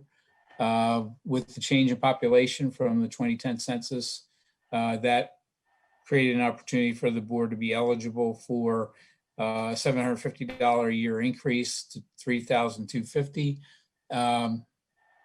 Joe or James will probably speak to the specifics of this as they've drafted an ordinance. But there are qualifications with this. If passed, this raise does not become effective until the next municipal election. So none of us get it. Not this time around. Not this time. Next term. Next time. All right. Joe, did you have anything else to say? I don't think Joe had anything to say to this. It's kind of pretty clear cut. John summarized it well. I'm sorry? John summarized it well. Yep. Okay. So Sue, can you make a motion? Make a motion to approve, to advertise. We're just advertising this, right? I'm sorry, motion to advertise. I'm sorry. Motion to advertise ordinance 327 to increase the annual compensation for future board members to whopping $3,250 a year. Ching. Rich, do I have a second? Second. All in favor? Aye. Aye. Passed. And we go back to Chief Yeager pertaining to a speed limit change ordinance. Yes, so the residents on Malvern Hunt Way, which is a Malvern Hunt home development on Sweetwood Road, have requested that we reduce the speed limit down from 30 miles an hour to 25 miles per hour. So as part of the ordinance 189-7, we're requesting approval for that. Okay. Does, Chris, does this also apply to township supervisors? If they live over there or if they traverse there, then yes. All right, just checking, just checking. But I did write an exception in there for solicitor though. I didn't see that section, Joe. All He just slipped it in. We just got an email from him. Okay. Rich, you wouldn't believe what I had to do to get this set up for you to make a motion for this Oh, ordinance. I can only imagine. Yeah, I'll make a motion to advertise an amendment or to ordinance 189-7 to reduce the speed limit from 30 to 25 miles an hour on Malvern Huntway. Sue, do I have a second? I'll second. All in favor? Hi. Aye. Passed. Thank you. We do have a question. Barbara Ann, go ahead. Hi, this is sort of in relation to speed limits, but it's something I brought up months and months ago, but I don't think anything was ever done about it. It's up on Summit in the area where some of the new speed bumps have been placed on the S curve of the road, in the area of the log cabin house that put that beautiful addition on. Anyway, when you come into the S curve, there are 15-mile-an-hour speed limit signs. And then when you're right across the street from the log cabin house, there's a 25-mile-an-hour street sign. In a very short stretch, you go from speed bump 15, 25, speed bump 15. I think there's a mistake with that 25-mile-an-hour speed limit sign there. And it was something that I did bring up like over a year ago, but I just think it got forgotten about, but I think it needs looking at because it probably just needs to come down, the 25-mile-an-hour sign. It doesn't make sense to go 25 miles an hour there. It's the middle of the S curve, and now it's in between the speed bumps. So if someone could look at that, that would be greatly appreciated. Yeah, we can look at that tomorrow. Okay. Good question. Also, the resident there has signs up on a utility pole that threaten residents if the cars speed and hit their children. That needs to be looked at too. I reported that as well. Thank you.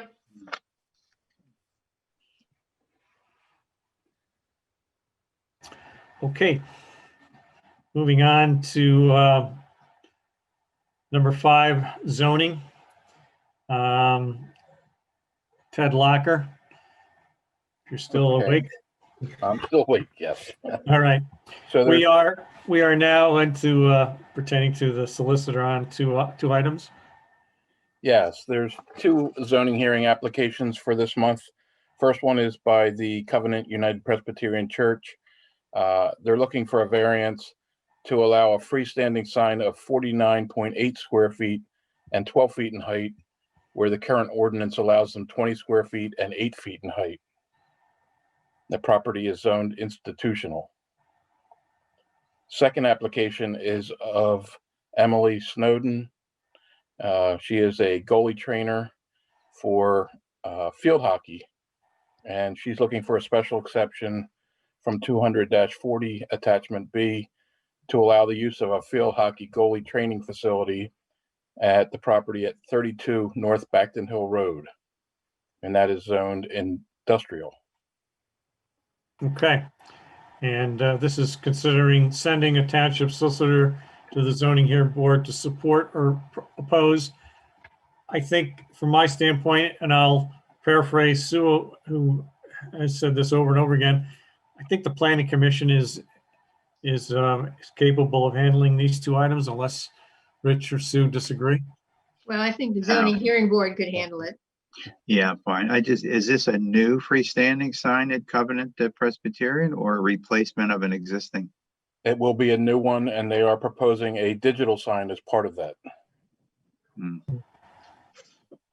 Okay. Okay. I think our zoning hearing board is very capable. I agree. Yeah. Don, any comments out there from the public on that? No. No? Okay. We will move on to agenda item number 6, planning and development. Director of Planning, Zach Barner, will lead us through this. If you can give us another overview on 3 Ton Road. I'm just going to let the applicant's engineer in briefly. Just give him a moment to get set up. I'll allow him to give a bit of an overview and maybe fill in the blanks where, if need be.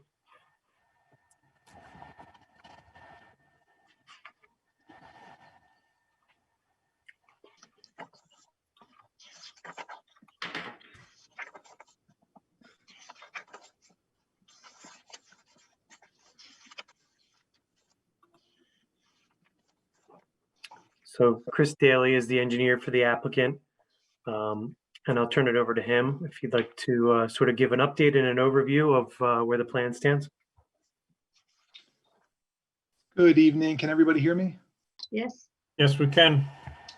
Yeah, so, we attended last month's meeting.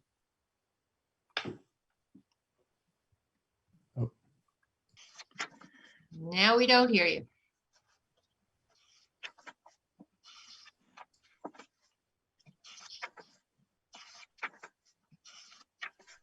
Oh, looks like we might. Sorry have... about that. Oh. I had the live stream going at the same time. So, okay. Yeah. So my name is Chris Daly. I'm with D.L. Howe and Associates. I presented the plan for 400 3-ton road last month, and I reviewed the resolution that was provided by Zach last week, and my client has no issues with all of the conditions that are listed. However, there is one condition that we would like to have modified, and that applies to letter F in the resolution, which pertains to the traffic impact fee. We are proposing that fee be reduced from $100,170 down to $85,860 as a result of a conversation that the applicant's traffic engineer, Frank Devani, had with Chris Williams. I believe Frank is on this call, and he could provide any questions that you have as to why that was reduced. But that's the only change we're proposing. Everything else we're fine with. Yeah, we definitely need an explanation. Yeah, what's the justification for that? Certainly. So there is an alternative means to identify the potential trip generation for the site per ITE standards, which I believe is an acceptable alternative. It results in a relatively small difference from 35 weekday PM peak hour trips as originally projected to 30 PM peak hour trips. And provided that the township traffic engineer is comfortable with that alternative assessment, there would be the commensurate reduction in fee if accepted. Chris, what did you think of that? Yeah, absolutely. So I did touch base with the applicant's traffic engineer today when this information was presented, and I agree with the information presented today. What it comes down to is the proposed use is a warehouse use, and office is an accessory to a warehouse use. There's always a certain amount of office contained within an overall warehousing development, and that's the case here. And so, in fact, when you go into the ITE manual, the description for warehouse actually says that a warehouse development will include a certain amount of office space. And that's exactly what's proposed on this site. So when the applicant did their original traffic study, I believe in an abundance of caution for traffic planning purposes, they actually segregated the warehouse and the office separately and accounted for it as if it was two different developments. Well, that's overly conservative and really not realistic. So in the latest evaluation prepared by the applicant's traffic engineer, they calculated the traffic for the site as if the entire site is warehouse, which is what it is, but it includes a certain amount of office, which is accessory to warehouse. And that changed, and I agree with it, but that change only results in a reduction of 5 trips. So we go from 35 trips to 30 trips, not a significant decrease. I believe it is probably more reflective of the intended use. So our office is comfortable with that revised trip generation calculation based on 30 trips, and then calculating the impact fee based on those 30 trips. Okay. Chris, what's Yeah. the exact number that should be in the resolution there? It is 30 trips. I apologize. I don't have the per unit fee memorized. Does anybody on the call know what that is offhand? 2862, What? 2,862, as I recall. Yeah, so the new amount for the traffic impact would be $85,860. Right. Again, this just came up this afternoon. There was an email exchange with a report that was submitted. So I apologize that wasn't reflected in the resolution. So I guess if the board were to consider the resolution, we would just have to make it contingent upon that edit. I think you can just handwrite it and just put in the new number. And the board then can sign the resolution. Under letter F. That's correct. Fees. Zach, in this agreement or elsewhere documented, the situation pertaining to the trees over to Backton Hill documented? Correct. Yeah, so the majority of the resolution, like most of them, is boilerplate. It talks about securing agreements and all those types of things, what needs to be done prior to recording.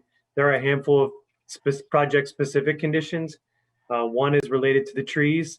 So for the trees that they're not able to fit on site, the replacement trees, they are offering to plant them at Backton Hill Park. That's a total of 43 trees. We've also called out specific conditions related to their other subdivision and zoning approvals that they comply with all those conditions, and sort of a belts and suspenders condition related to the codes and life safety review, specifically that during the building permit review, if the fire flow information for the sprinkler design and all of that proves inadequate, that they agree to install an additional fire hydrant as needed. So those are the specific conditions to this project aside from the waivers. Sounds very thorough. Way to document. Good job. Okay. Any other comments by the public? Chris, Williams, anything else?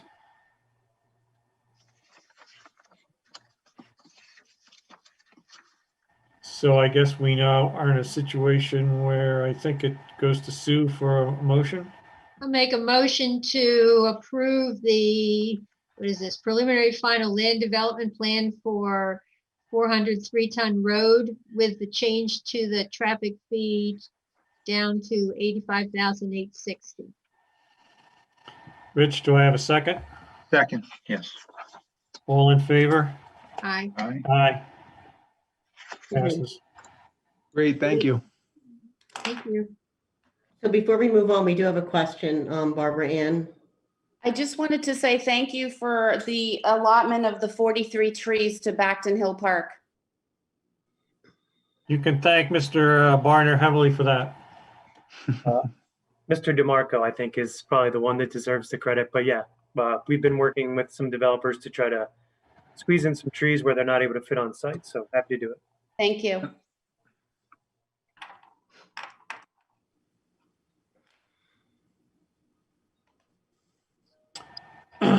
All right, Zach, you got B coming up here? Yes, sir. So let's see. I believe the next application is for 514 Lap Road. Application of Builders Inc. Preliminary Final Land Development. I believe we've got Allison Zaro, Joe Rusella, Township. So Allison Zaro, the applicant's attorney, Joe Rusella, the engineer for the applicant. We've got Frank Tavani, has remained on from the last one. He's the traffic engineer. And I'm not sure if we have Greg from Builders Inc., but with this, I'll turn it over to Allison or Joe to provide an overview of the project. Thank you, Zach. Good evening, everyone again. Greg Hill is my client from Builders Incorporated, and he usually calls in by phone because he doesn't have video, so he may be on, but I'll give you a brief overview of this project. This property is located at 514 Lap Road. It is on the corner of Lap Road and or Old Moore Hall Road. It's actually the southwest corner. This is an existing lot in the Great Valley Corporate Center that was never developed previously. It's approximately 2.73 acres. And my client, Builders Inc., is proposing to construct an 11,150 square foot light industrial building. It's essentially light industrial and office. Builders Incorporated is a general contracting company that's currently located in Havertown, and they want to build a new headquarters for themselves and move to this location. So that is what the proposed use is on the site. The property is proposed to have 2 access points. There would be a full service access on Lap Road, and there would be a right out access onto Old Moore Hall Road. We had appeared before the Planning Commission to discuss the application on several occasions, and the Planning Commission made a unanimous recommendation at its meeting in November.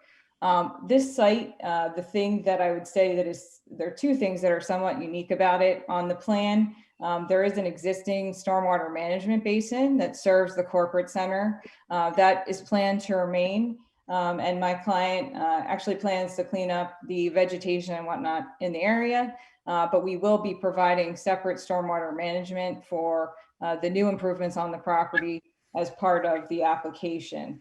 The second thing, and this relates to some of the comments in the review letters as well as waivers we're requesting, relates to multimodal transportation in the area. So recently, your subdivision and land development ordinance was amended to provide that applicants meet certain requirements or try to provide certain things that relate to the township's multimodal transportation map. And this particular site, even though it's not a particularly large site, happens to be in an area where there is a trail connection contemplated going across essentially from the west to the east on this plan. And depending on the final location, this trail could ultimately be on this plan, or I should say on the site.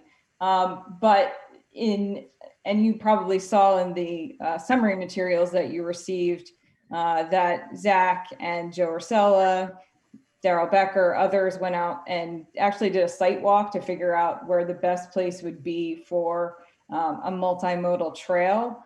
And if it all works out, it actually makes sense to put it across the street from this site. But my client is still showing an area on the plan where that trail could be installed in the future.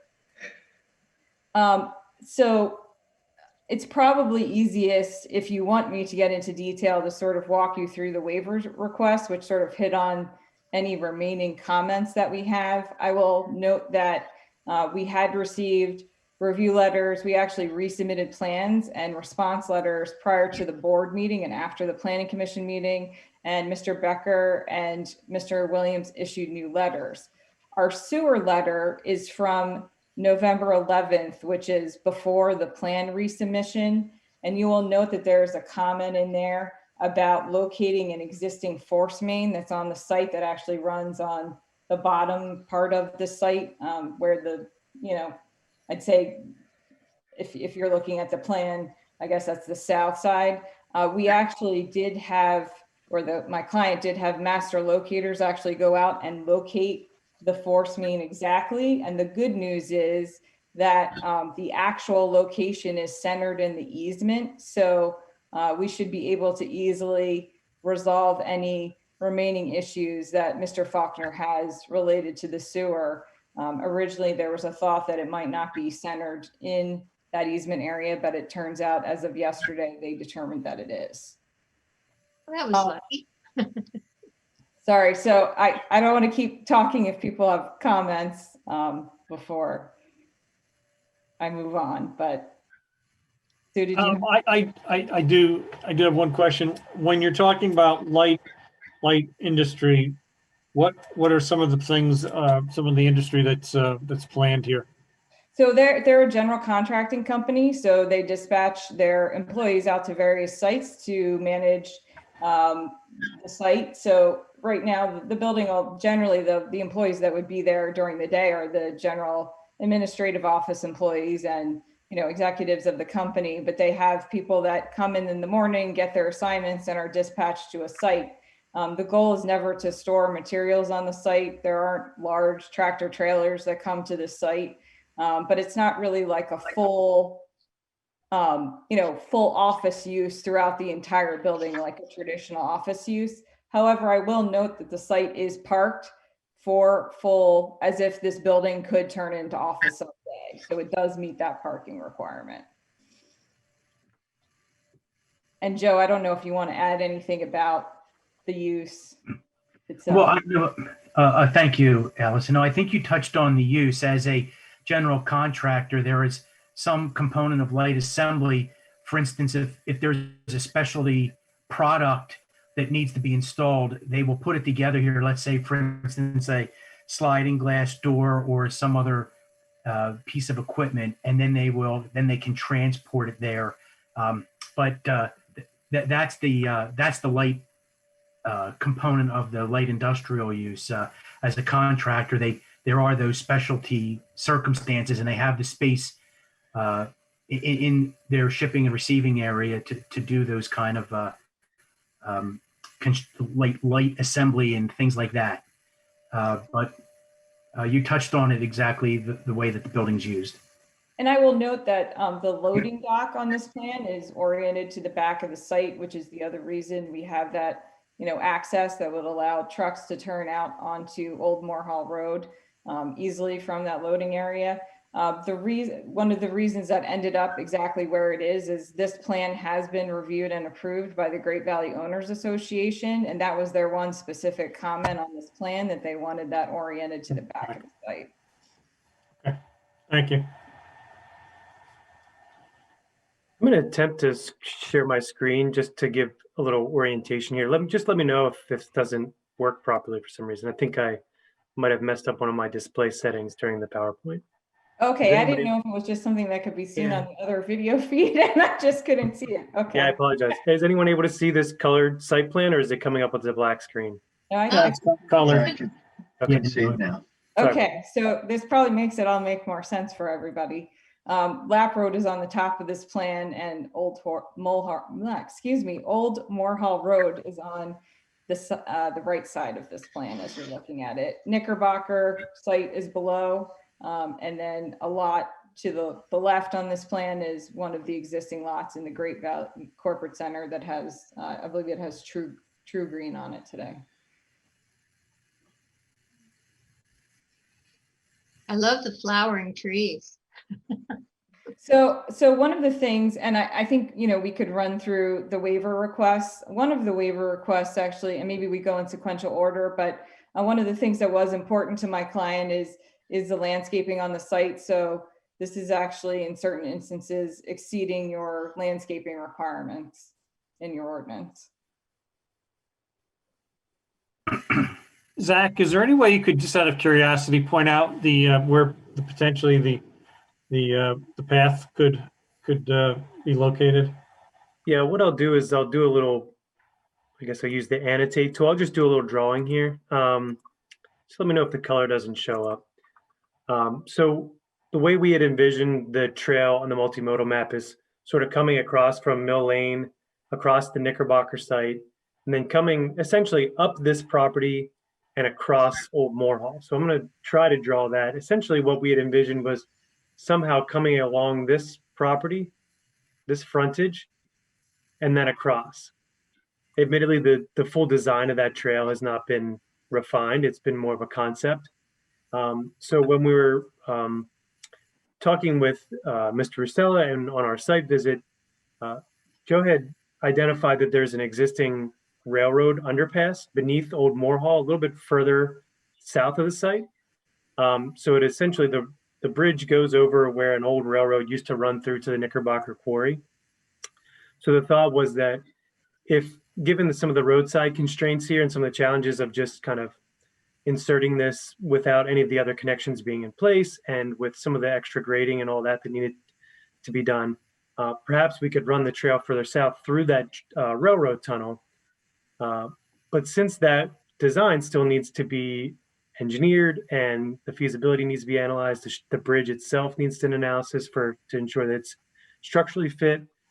What the applicant has agreed to do is, obviously, if the trail is able to make its way through in another way, they wouldn't need to build it on their property. However, if that other route, which you can't really see on this plan, unfortunately, is not viable, they would extend the trail sort of along this, from this property line or south of here through their property and connect to where this existing crossing would have been. So I know that's a little hard to envision, but essentially what they're saying is, however we can make the trail work, they'll make it work either on their property, and if it doesn't end up being on their property, then all the better. I'm not sure if that helps to This seems clarify. perfectly reasonable. I mean, if we can get it where we want it under the railroad bridge, we do that. If not, we've got this. Sounds easy. Yeah, so this property is obviously right in the middle of two larger properties and two larger trail extensions that need to happen. So it's sort of, it's an interesting linchpin to connect those two, but there's so many other variables that need to be weighed on those other properties that just trying to tee ourselves up for success, I think, is the best we can expect from this project. That's fine. That's fine. So we are requesting several waivers from this plan, and I know it looks like, a fair number of waivers. I would say if you have a copy of DL Howe's November 25th, 2020 waiver request summary, I will note that all of these waivers have been recommended for approval by your consultants. The first three waivers on this list relate specifically to the fact that the site is underlain with karst geology, and therefore we are not doing infiltration on the site. Instead, the proposal is for a managed released concept, which is an alternative that is something that's permitted in this type of situation. I don't want to butcher exactly what that is, so if you have specific questions about it, I would have Joe answer them. The fourth waiver relates to tree replacement on the site. So the subdivision and land development ordinance says that no more than 20% of the trees on a wooded lot should be disturbed unless a waiver is granted by the board. And if so, the trees need to be replaced 1-to-1, and certain other requirements have to be met. As noted in DL Howe's letter, there was a detailed tree inventory done by a nationally recognized arborist, and my client is proposing to plant 1-to-1 plus additional landscaping on the property. Both Land Concepts and Arrow support and are okay with this waiver request. Number 5 is just the fact that we have submitted this as a preliminary final plan, so we are requesting a waiver of preliminary. Number 6 is just related to pipe size for stormwater management. Number 7 gets into the multimodal various components from your saldo. So the first one would require widening and a bike lane on Old Moore Hall Road.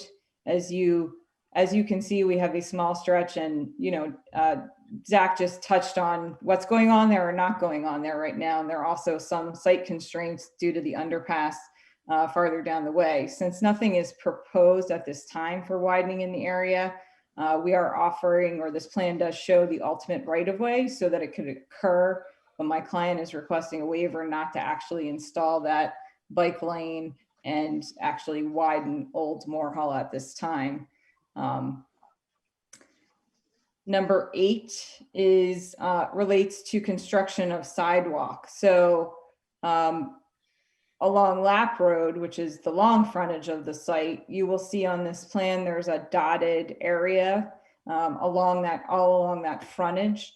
That would be the location where a sidewalk could go. Again, my client's proposing to he would install the sidewalk in the future when there's other sidewalk to connect to, if these multimodal transportation things and other redevelopment comes online. So this would really be a partial waiver, requesting a waiver on timing to install the sidewalk in the future at the time that everything else comes online, essentially. And then number 9 is the item that we just touched on, which is the multi-use trail. This again would essentially be potentially a partial waiver or full waiver, depending on where the ultimate location of that trail is. Partial waiver on timing, if it goes on this site, full waiver if it ends up being built across the street. The one item I would note on this particular waiver is that the Saldo requires a 20-foot wide easement, and it requires a 5-foot wide grass verge to go with it, because it's contemplating that it would be on the frontage. Here, we, as Zach, sort of drew on this plan, it would go through the center of the site. And so we're not proposing, or the center of sort of that frontage and that green area, we're not proposing obviously a 5-foot verge, it's not needed. So we were proposing to do the full width of the trail at 10 feet and then have 2.5 feet on either side for a 15-foot wide trail easement. This would allow for, one of the concerns is this area will have new plantings, vegetation. We think that would still be an appropriate width to get in there to do any repairs and maintenance on the trail, but sort of narrow the scope of what might need to be moved out of the way in terms of plantings and whatnot.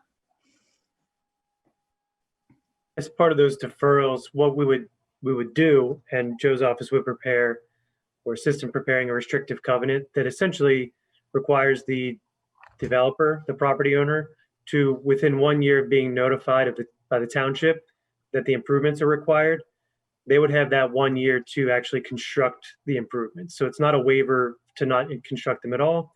It's just as she said, a deferral, and there would be a mechanism in place to require that of the developer. And we generally don't do that by covenant. We just ask that a note be placed on the record plan to that effect. Zach, going forward, we've been pretty diligent about getting the sidewalks implemented at the time of the development. Obviously, a lot of things can fall through the cracks.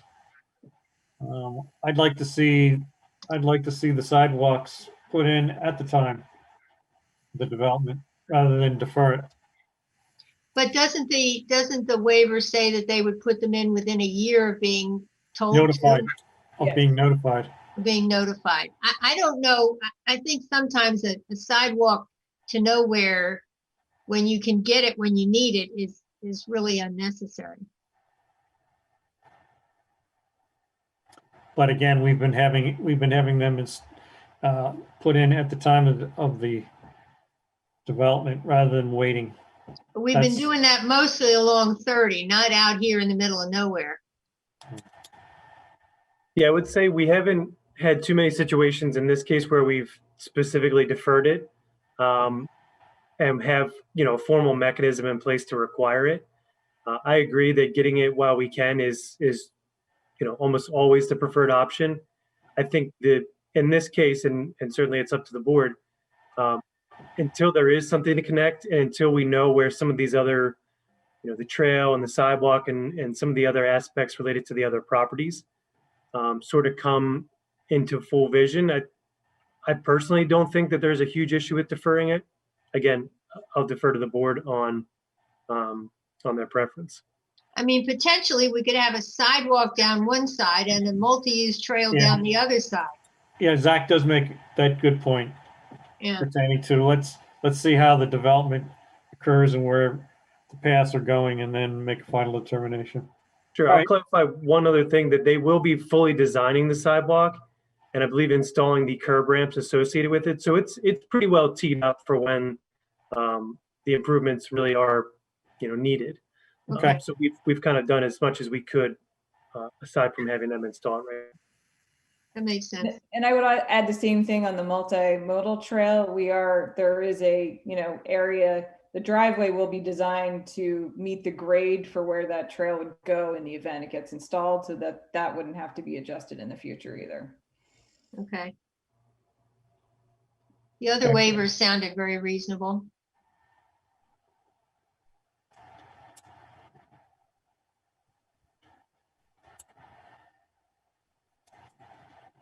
Yeah, I'm okay with the other waivers. Rich, any thoughts, comments?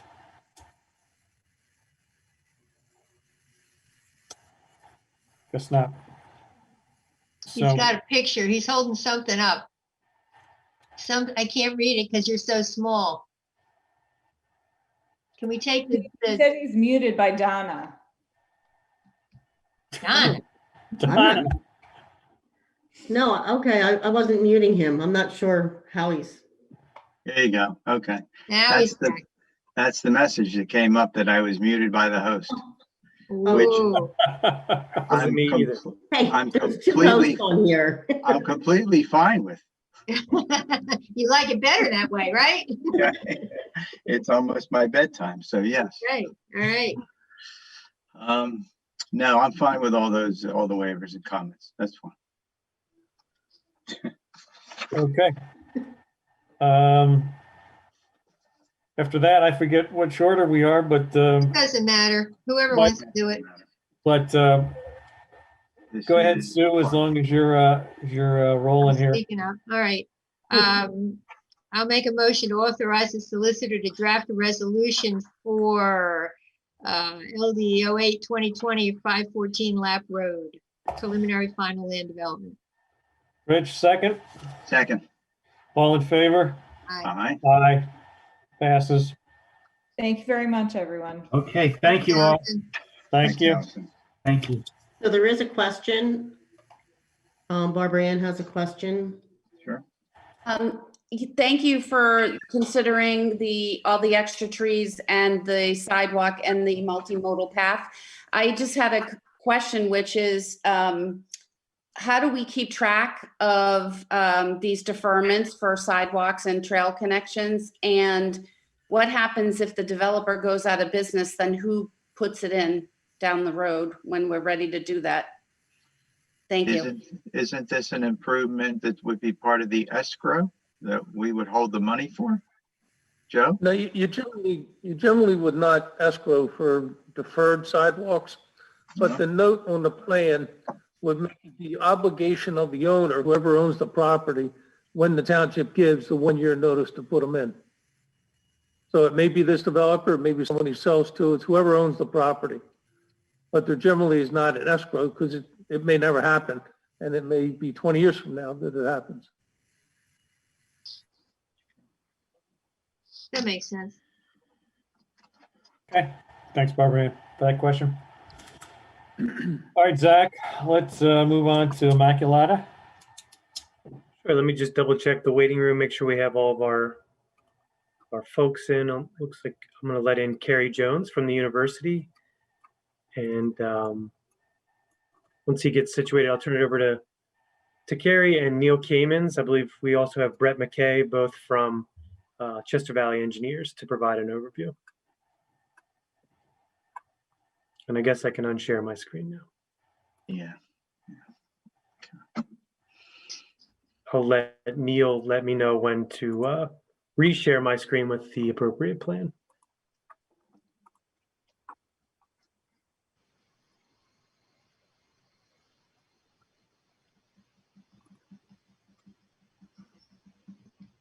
So it looks like Carrie is in. Neil or Carrie, if you'd like to sort of kick us off here.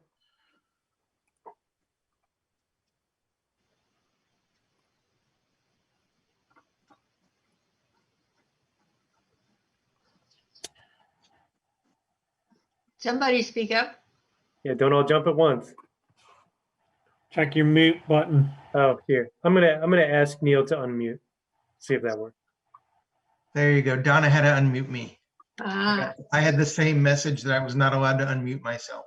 she's feeling her power tonight, isn't she? Yes. Exactly. That's okay. You can share the colored plan we have, Zach. I think that will make it easier to have the discussion. Then I can maybe give a brief overview of what's going on the site, orient people. And then I think Carrie would be best to talk about what the university is planning on doing and the purposes going on. And then Brett and I can follow up with the waivers and any specific questions or things like that. And looking for the color plan set. I didn't have that one pulled up handy, but I will. I'll try to If you find want, that. we can have Carrie. I'll give a brief discussion, and then Carrie can talk about the purpose while we try to get that plan. So just in general, we're proposing a one-story building, about 15,000 square feet. It'll be behind Alumni Hall on the western side of the campus, kind of across the driveway from the parking lot with the baseball field, if that helps you for those familiar with the campus. It's going to be essentially lab space, mostly for the nursing program, and Carrie can talk to that in much more detail. And then they're going to free up lab space in existing Loyola Hall and put in different labs in there. There are no additions to the faculty or staff or students. It's really just to improve the labs for the current nursing students and some of the other students on campus. Did I get that kind of okay, Carrie? Close, very close. Okay. If you want to go ahead. Can everybody hear me? Yep. Okay. Thank you for having me tonight. The main impetus behind this science pavilion actually is twofold. The first thing is that our existing labs in Loyola Hall, there are 4 biology labs and 4 chemistry labs. Those labs were built the year I was being born, so they're very, very old. So I'm so old I've missed my bedtime already for this meeting tonight.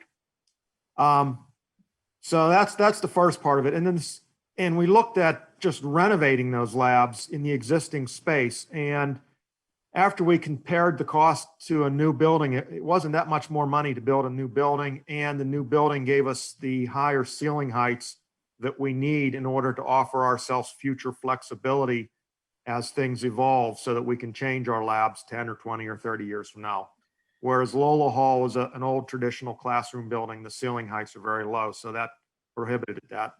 The second impetus is the fact that while we've always had nursing at Immaculata, and that nursing came in the form of mostly a 2-year degree and graduate degrees. We didn't have the traditional 4-year degree that is now the most sought after type of nursing program. And about 5 years ago, we got accredited to provide that education, and we've been very successful at it since then. As a matter of fact, there are 44 schools in the state of Pennsylvania that are accredited to give 4-year degrees.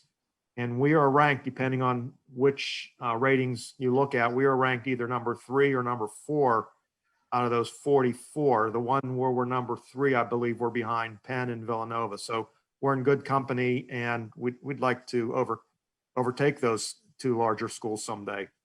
To provide that quality education, we have to have more and better science labs, and we have to have more nursing simulation labs.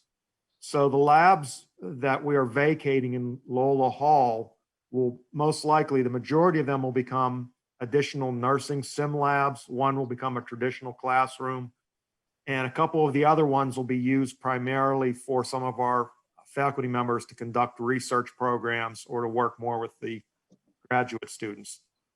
The new building will handle all of our more traditional undergraduate population, particularly in nursing, but also in some of the other liberal arts programs. And they will be traditional biology and chemistry labs. The one nice thing is that we are going to be one of the first schools in the area, and there aren't even too many schools in the whole country that have what's called an animatage table. And that's a table that allows us to essentially have a computerized human cadaver so that our nursing students can surgically peel back the layers of a human being on this table as if they were operating on a real cadaver. That piece of equipment has already been purchased and is ready to go into this building when we get the building done.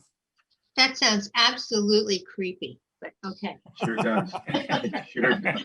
We'll take your word for it. Well, it's even creepier when you have to bring the cadavers in. And, That's true. That's true. So Probably the creepiest thing we do now is we use a lot of pigs and so forth in the studies. So there still will be a lot of pig cadavers, but not human cadavers. So that's what we're trying to do here. And this building fulfills all of those needs. Doesn't increase our student population or our faculty. And it doesn't increase trips in or out of the university, but it does give us a better School of Nursing and a better science program. So there's a lot more to say about it, but I'll wait to see what questions you folks might have. That's great. I'm really glad to hear how well you're doing with your nursing students. That's excellent. That's very good. Yeah, looks nice. Yeah. I know right where you're going to put it. It's a perfect place. So nothing there to take down or any problems. So I don't, were there any waivers or anything special requested about this? There are some. Carrie, I'm impressed that you're taking only one tree down. There's no trees there. Well, they're taking one tree down. It's one very nice tree, but it's one what? It's one very nice tree, unfortunately, but yeah, we had to take one down anyhow. That was the location where a number of years ago we had some temporary modular classrooms, you may recall. So what kind of waivers did you need, or is any special thing we need on this? Well, we do have 7 waivers. They've all been recommended by either Chris Williams or Daryl Becker, but I'll just walk through them. And also, Donna, if you would unmute B. McKay, that's Brett McKay, who's the landscape architect. And he's worked with me on this project at Chester Valley. That way, if I miss something, Brett can chime in because he's familiar with a lot of this as well. Sure, I just did it. Thank you. You're welcome. So we've got a waiver to combine preliminary and final. That's nothing special. We have a waiver request to not have an environmental impact analysis because, as we were just discussing, it's an existing lawn in the middle of campus. Right. We have a waiver to not have to do a traffic impact study. We did meet with Chris virtually, walk through what we're doing. As Carrie and I both said, there's no increase in faculty, staff, or students. So we don't envision an impact on traffic. There was a parking study done recently with previous editions, and we talked to Chris about how we would probably have to update that when we come in with whatever our next project might be. But for this one, there's no real anticipated change in traffic. So we really wouldn't have something to study in the traffic study. We're asking for a partial waiver for providing additional right-of-way. We have worked with the sisters who actually own the property to provide additional right-of-way along King Road, which is the bulk of the frontage of the university. But the university technically has frontage on Fraser and College Avenue and Fraser Road, not 352. It's a little road. There's an existing cemetery over there. It's much closer to Camilla Hall. And so it just isn't really feasible to do something there. It would get very complicated with the cemetery. And in talking to Chris, by providing the extra right-of-way on King Road, we're facilitating what might happen there in the future. Right now, everything is fine, but we put that on the plan. To go along with that, we're asking for a waiver to not have to widen any of those roads. Again, if there's a specific thing that comes up on King Road, we could do that, but right now it's functioning as a 2-lane road without any real issues. And since we have no new traffic generated by this, we didn't think it was needed. We have asked for a waiver to have the minimum pipe size be 15 inches instead of 18. We have some really small drainage areas, so there are some pipes that are 15. And Daryl Becker looked at that and was okay with our calculations. Thought that was reasonable. And then our last waiver has to do with, similar to the road improvements, the multimodal trail is shown on the frontage of the university. Carrie might end up being the best one to speak to some of this, but the university has been working both with the township on a task force whose name I am not going to get right, and looking at trying to secure grants from either the DVRPC or other sources to try to work in what best makes sense. They have not gotten to that point yet. Since we're doing this little project in the middle of campus, it did not seem like this was the project that we can afford, either both literally in dollars or know what we need to do to do a big trail on the fringe of King Road. And I guess, Carrie, do you want to speak a little bit just briefly about what you guys have thought of and some of the issues you've come across with that trail issue? Yes, sure. A couple of items. One is that if we were to put the trail in right now, it would kind of be a trail to nowhere. And there would be a lot of impacts. We have stormwater management issues and other issues to deal with along the street there. More importantly, there is a thought that at some point we would be putting a new, I don't want to call it a bus station, a bus depot, I should say, bus shelters on both sides of King Road. Currently, there's only one on our side, and the greater need is for one on the other side of the road. And we were hoping to have perhaps a calming feature in that road so that our sisters can walk back and forth across that road between the mother house and the university. And so that also our bus riders would likewise be protected and have these pull-offs. And then the bus stop would be probably relocated further up the hill where there'd be a better line of sight. We had worked about a year or two ago with McMahon Associates when we first considered this and had taken it part of the way down the line, and we're considering some grants that we would dedicate our land over to PennDOT in exchange for the construction money. So that's part of the reason why we're to just grant the right of way right now to the township, because it might be in all of our best interests to wait until we're really sure what all is going to happen as far as a train station, as far as a bus depot, and possibly pursuing grants to put those bus stops in. So I think that's probably the primary reasons not to jump ahead and just put a trail in there right now. And of course, like I said, that trail would also be right in the area of some of our stormwater management that would create some issues on how we handled that. It wouldn't simply be a matter of putting a blacktop path through there. There's grade issues and a whole lot of issues that would have to be dealt with. In addition to which, there are some big, beautiful trees there that I'd hate to see taken down. And right now, if it just went in there, all those trees would have to come down probably. That's pretty much what we got. We've worked through, we've been to 2 planning commission meetings. We got down our letters from Chris and Daryl to basically just housekeeping items and recommendations on the waivers.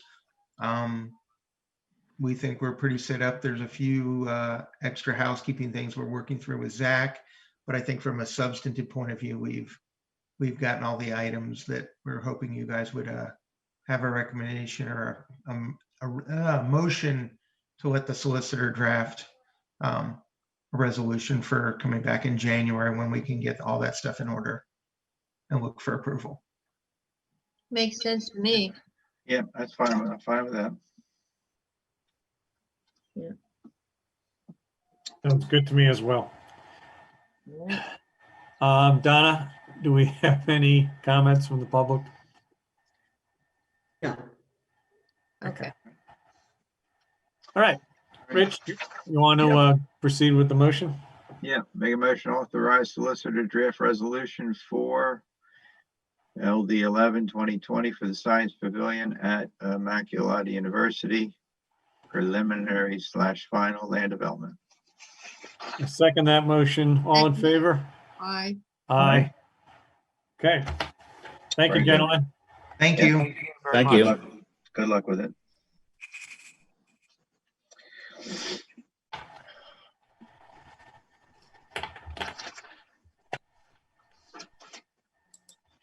Zach, I don't know if we can talk about this because it's after 9:30 and it pertains to liquor companies. Can we still talk about Chickies and Pete's?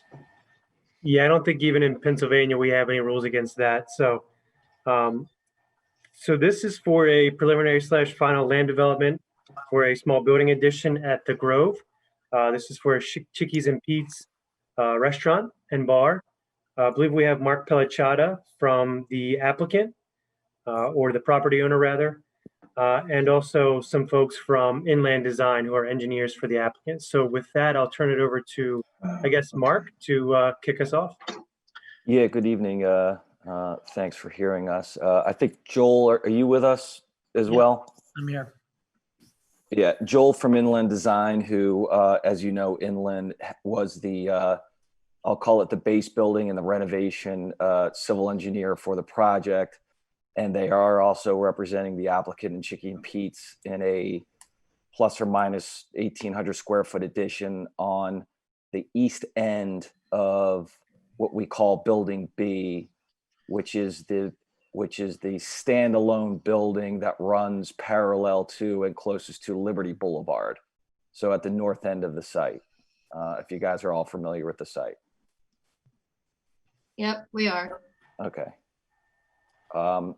Essentially what the applicant, Chickie and Pete's, has proposed is an addition which would essentially go over the sidewalk to the east end of the building, and in addition to some parking spots, existing parking spots on that east end there. Once they submitted the application, it kicked us into the land development, which is why I'm here representing the landowner and the landlord, because we did generate review letters, you know, as a land development application. So we did meet with the PC back in November. We went through and they recommended approval with some waivers. Joel can chime in on exactly what the waivers were requested and granted. But it is just as a note, and I'll say it's an important part. It represents about 20% of this site right now. Obviously, we put a lot of time and effort into the base building, which you guys were all involved in. It started off great, and obviously the current situation with the pandemic has really put it in a precarious situation. But we're going to get through it. And Chickie and Pete's is a big part of making it of having this a successful project. So, Joel, if you want to go over the specifics of the waivers, you could take it from here. Yeah, just to add on to what Mark said, we did receive review letters from the township consultants, and we resubmitted plans addressing those comments after the planning commission meeting. We haven't received follow-up reviews yet, but essentially we're complying with the comments there. There are 4 waivers that were part of the recommendation from the planning commission. The first is to allow the project to qualify as exempt for stormwater management. This is taking place on completely impervious area, and there's actually a reduction of impervious surface, slight, but there's some landscaped areas being put in. The second waiver is to allow the project to go through as a combined preliminary final plan, just to expedite. Third is to count the existing pedestrian access that goes from Liberty Boulevard towards the parking lot right in the area of this project as the site access from the surrounding area, rather than having to put in an additional one along Sweetsford Road or from Sweetsford Road. And the fourth is to waive the construction of the crossing of the driveway at Sweetsford Road. There's already, Mark and DP Partners have already put in a pedestrian path along the whole frontage along Sweetsford Road, but there was not a connection put in across the driveway. So the final waiver is to allow that, the construction of that to be put off until within 1 year of the township requiring it. There is no connecting path on the opposite side of that driveway. So it's similar to the waiver that was discussed on an earlier project this evening. And with that, I'm just trying to keep this brief for you. We can answer any questions you have in more detail. Did you come up with this plan to do the outdoor seating because of the pandemic, or was it always part of the plan? Well, speaking on behalf of Chicken Pete's, I think this has become a trend. This is a trend prior to the pandemic. Yeah. Okay. This edition that you see, that 1075 edition, will be similar to the Bomba kind of indoor outdoor space where it can kind of convert, and then the patio area that's at the I guess southeast part, that 300 square foot patio is just completely open air. Okay. Yeah. Mark, I have a question. This is Scott. I can't quite tell from the plans, but I suspect I might know the answer. Since the outdoor seating is right on the parking lot area, whereas Sly Fox and La Bamba are situated a little bit differently, how do you go about preventing someone with liquor from leaving the outside seating area and going out into the parking lot and getting hit? This patio, once you see the building architectural plans, has the required railings. It's just not an open air patio. So you can only access this patio from going into the restaurant. See right there. Yeah, there you go. Okay. All right. Yeah. That helps. Yep. So basically what you see from that covered area and then that little area beyond is what the addition. The 2-story area where the Chicky Pete signage is, and then heading obviously left or west would be its existing building. Okay. It's a very small addition. I mean, it really is. I'm surprised you have to go through all this for just this little addition. Makes two of us. Okay.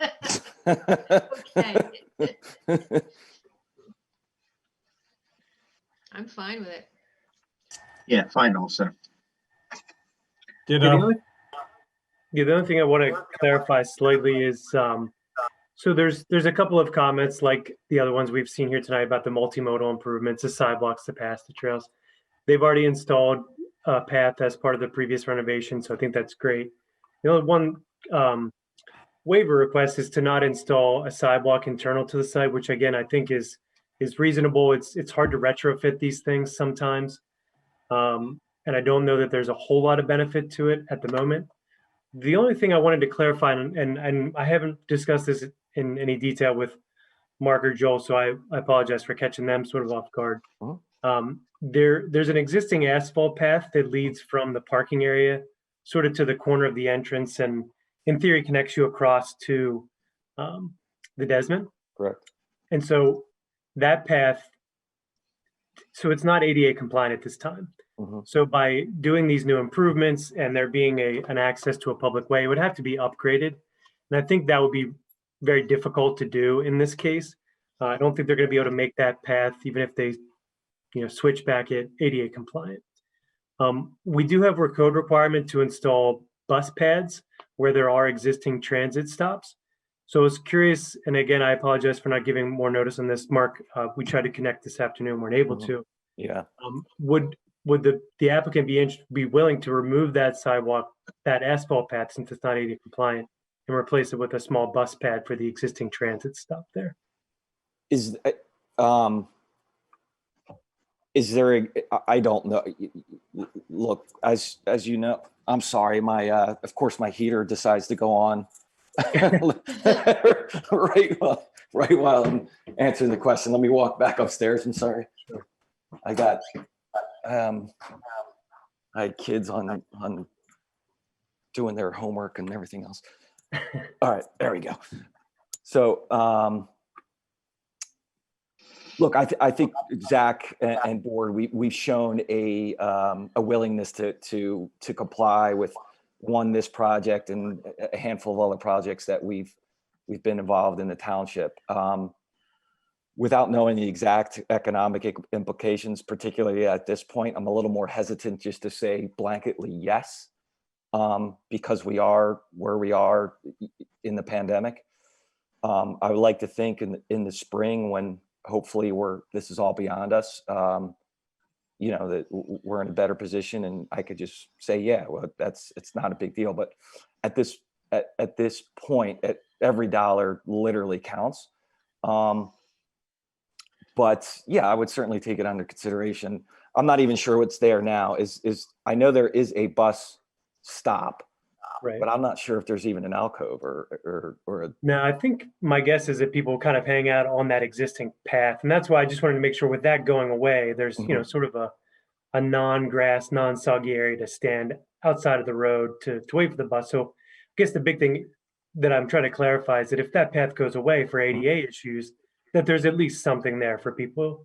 Yeah, I mean, if you're asking me to pour a pad, again, when I say pour a pad, and then when I get a spec for a pad, sometimes there's a little bit of a disconnect. Understood. But you follow what I'm saying, right? Yeah, sure. We can discuss after the meeting. I just kind of wanted to throw it out there because I know at the planning commission there was some confusion as to which sidewalk maybe we were talking about. Hey, there's an existing one. Why do they need another one? I just wanted to clarify that one may be going away. That's all. We'll be open to looking at. Okay, we can follow. And look, it would better our site too. It helps. Frankly, it helps with the site that there's with the employee population and things like that are working there. So yeah, understood. I appreciate you taking that on the fly. We'll discuss in more detail. That's right. Yep.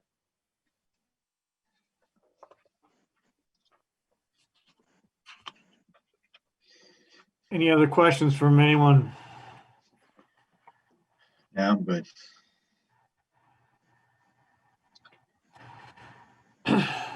Okay. Moving forward, Rich, would you care to make a motion if you're comfortable Sure. here? It's fine. Yeah, I'll make a motion to authorize solicitor draft resolution for land development 14/2020 Chicken Pete's preliminary / final land development. Sue, do I have a second? Second. All in favor? Aye. Aye. Sue? Aye. Passes. Okay. Thanks, guys. Great. Thank you. Appreciate it. ahead. Yep. Thanks for the time. Thanks, Bart. Yep.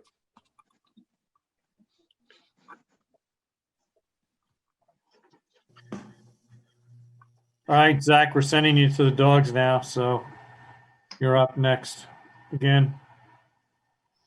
Lucky you guys, just get to hear me talk all night. So the next one is for a request for a waiver of land development. There's two projects here. The first is for a small parking addition at 9 Kaufman Avenue. I believe we have Kent Purdy here, who's the project manager for that project. Kent, I'll turn it over to you and sort of fill in the blanks as needed. Good evening. We are looking at 9 Kaufman Avenue, and the property here is currently a little short on parking, so they would like to add 10 parking spaces. And we are looking for a waiver of land development to allow us to go ahead and proceed with submitting the plans for a permit to add those 10 additional parking spaces. Zach, if you want to bring up the plan, I can quickly locate.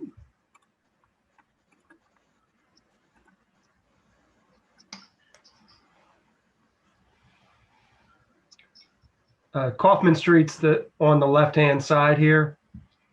And the building, coming into this site, you go past the island and then enter the parking area. We are looking at 5 parking spaces in the island, and then 5 additional proposed spaces on the south end of the drive around the island. That's one, and that's the other. This is a total of 1,811 square feet. And, we're looking to, take this to the next step, provide the required stormwater components to accommodate the additional water flows. We've identified to replace trees on a one-to-one basis and then complete this improvement. Does this have any significant impact on your impervious? No, not significant. You're still within code for that? Oh, yes. Okay. Yes, we are well within code. I think this is, 1.51%. Okay. All right. Yeah, so they comply with all of the zoning requirements. It's really a matter of during the time of the permit, when they go to do their ENS controls and their grading, they'll have to coordinate with Daryl to ensure that any new stormwater is properly managed. So the idea was, let's just sort of streamline things and let Daryl take care of it administratively if the board is okay with that. Yeah, this doesn't look like it needs full land development. No, I agree. It's fine. Reasonable. Okay. Okay. Any other questions, concerns? Nope. Then we'll move on to a motion from Sue. I'll make a motion to approve a waiver of land development process for WLD 15-2020 parking additions at 9 Kaufman Street. I have a second. Yep, second. All in favor? Aye. Aye. Passed. Thank you very guys. much. Thanks for hanging around so long. Sure. Yeah. No, All thank right. you. Bye. Thanks, Ken.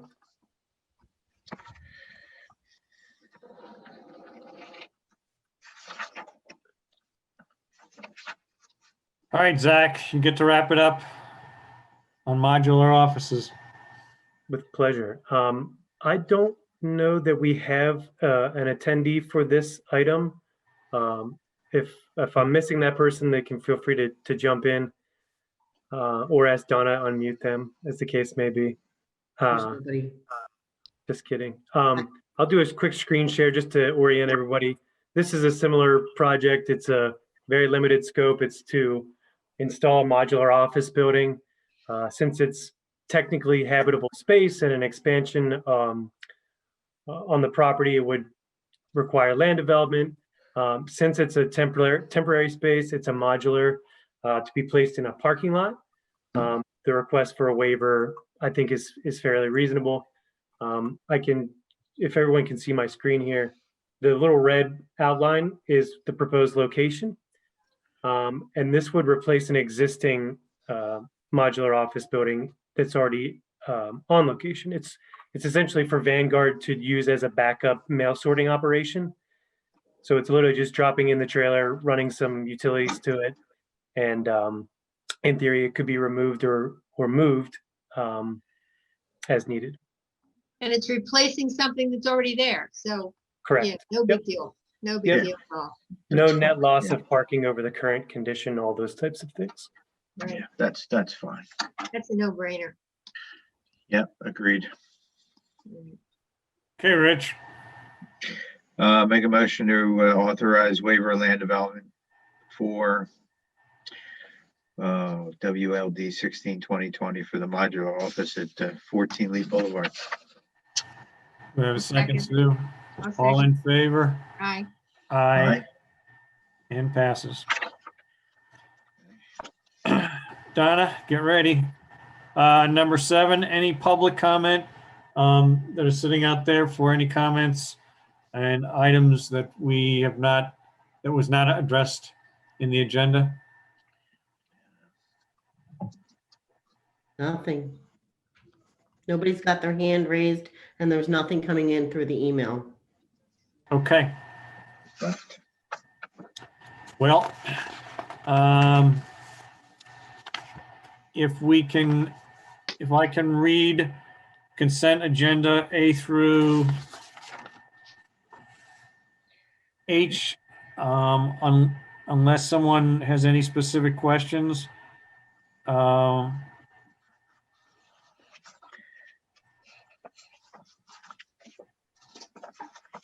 Sue or Rich, do you need any more details on any of these items? Nope.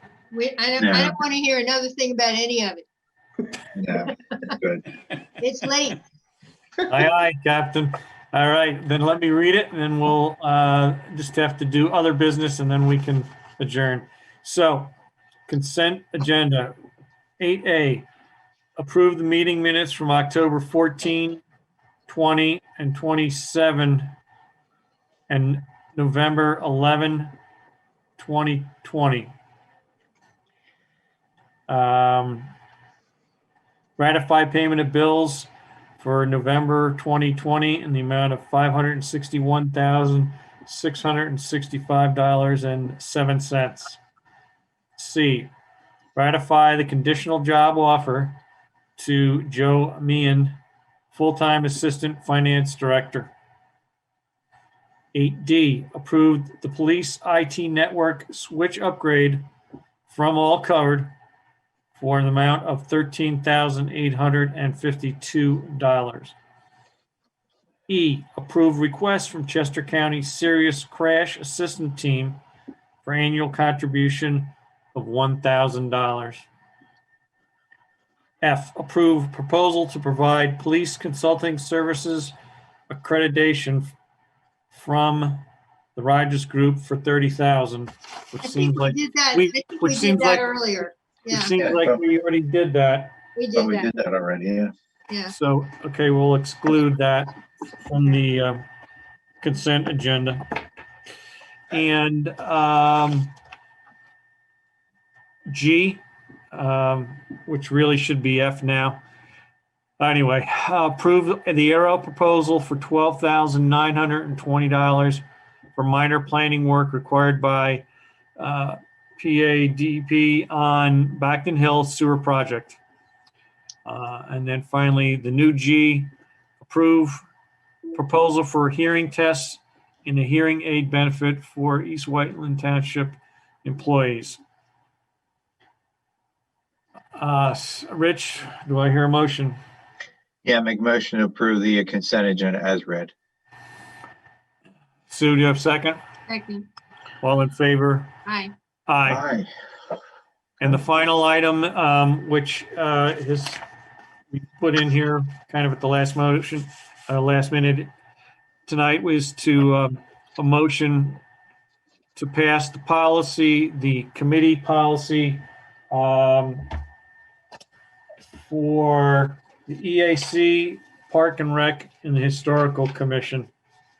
We've been working on this for quite some time, trying to clean up some wording and to make it more uniform. And Sue, can I have a motion to pass the policy? Although I must say, do we have any comments from the public? No, we do not. Okay, Sue, take it away. Okay, I'll make a motion to approve the new policies for the 3 committees named. So I second that. All in favor? Aye. Aye.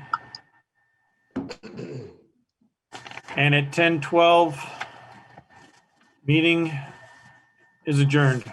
Thank you, everyone, for your patience. Thank and you. input. Hold on. Wait, there is actually one more item on the business, new business about the reorganizational meeting on January 4th. Just announce it, right? Just, yeah. Well, Well, we want to make sure it's okay with your calendars. and it's at 5 o'clock. That's what we did last year. Well, that's what we did in January this year. Yeah. Okay, so we'll announce a reorganization meeting scheduled for January 4th, 2021 at 5 p.m. Just announce that.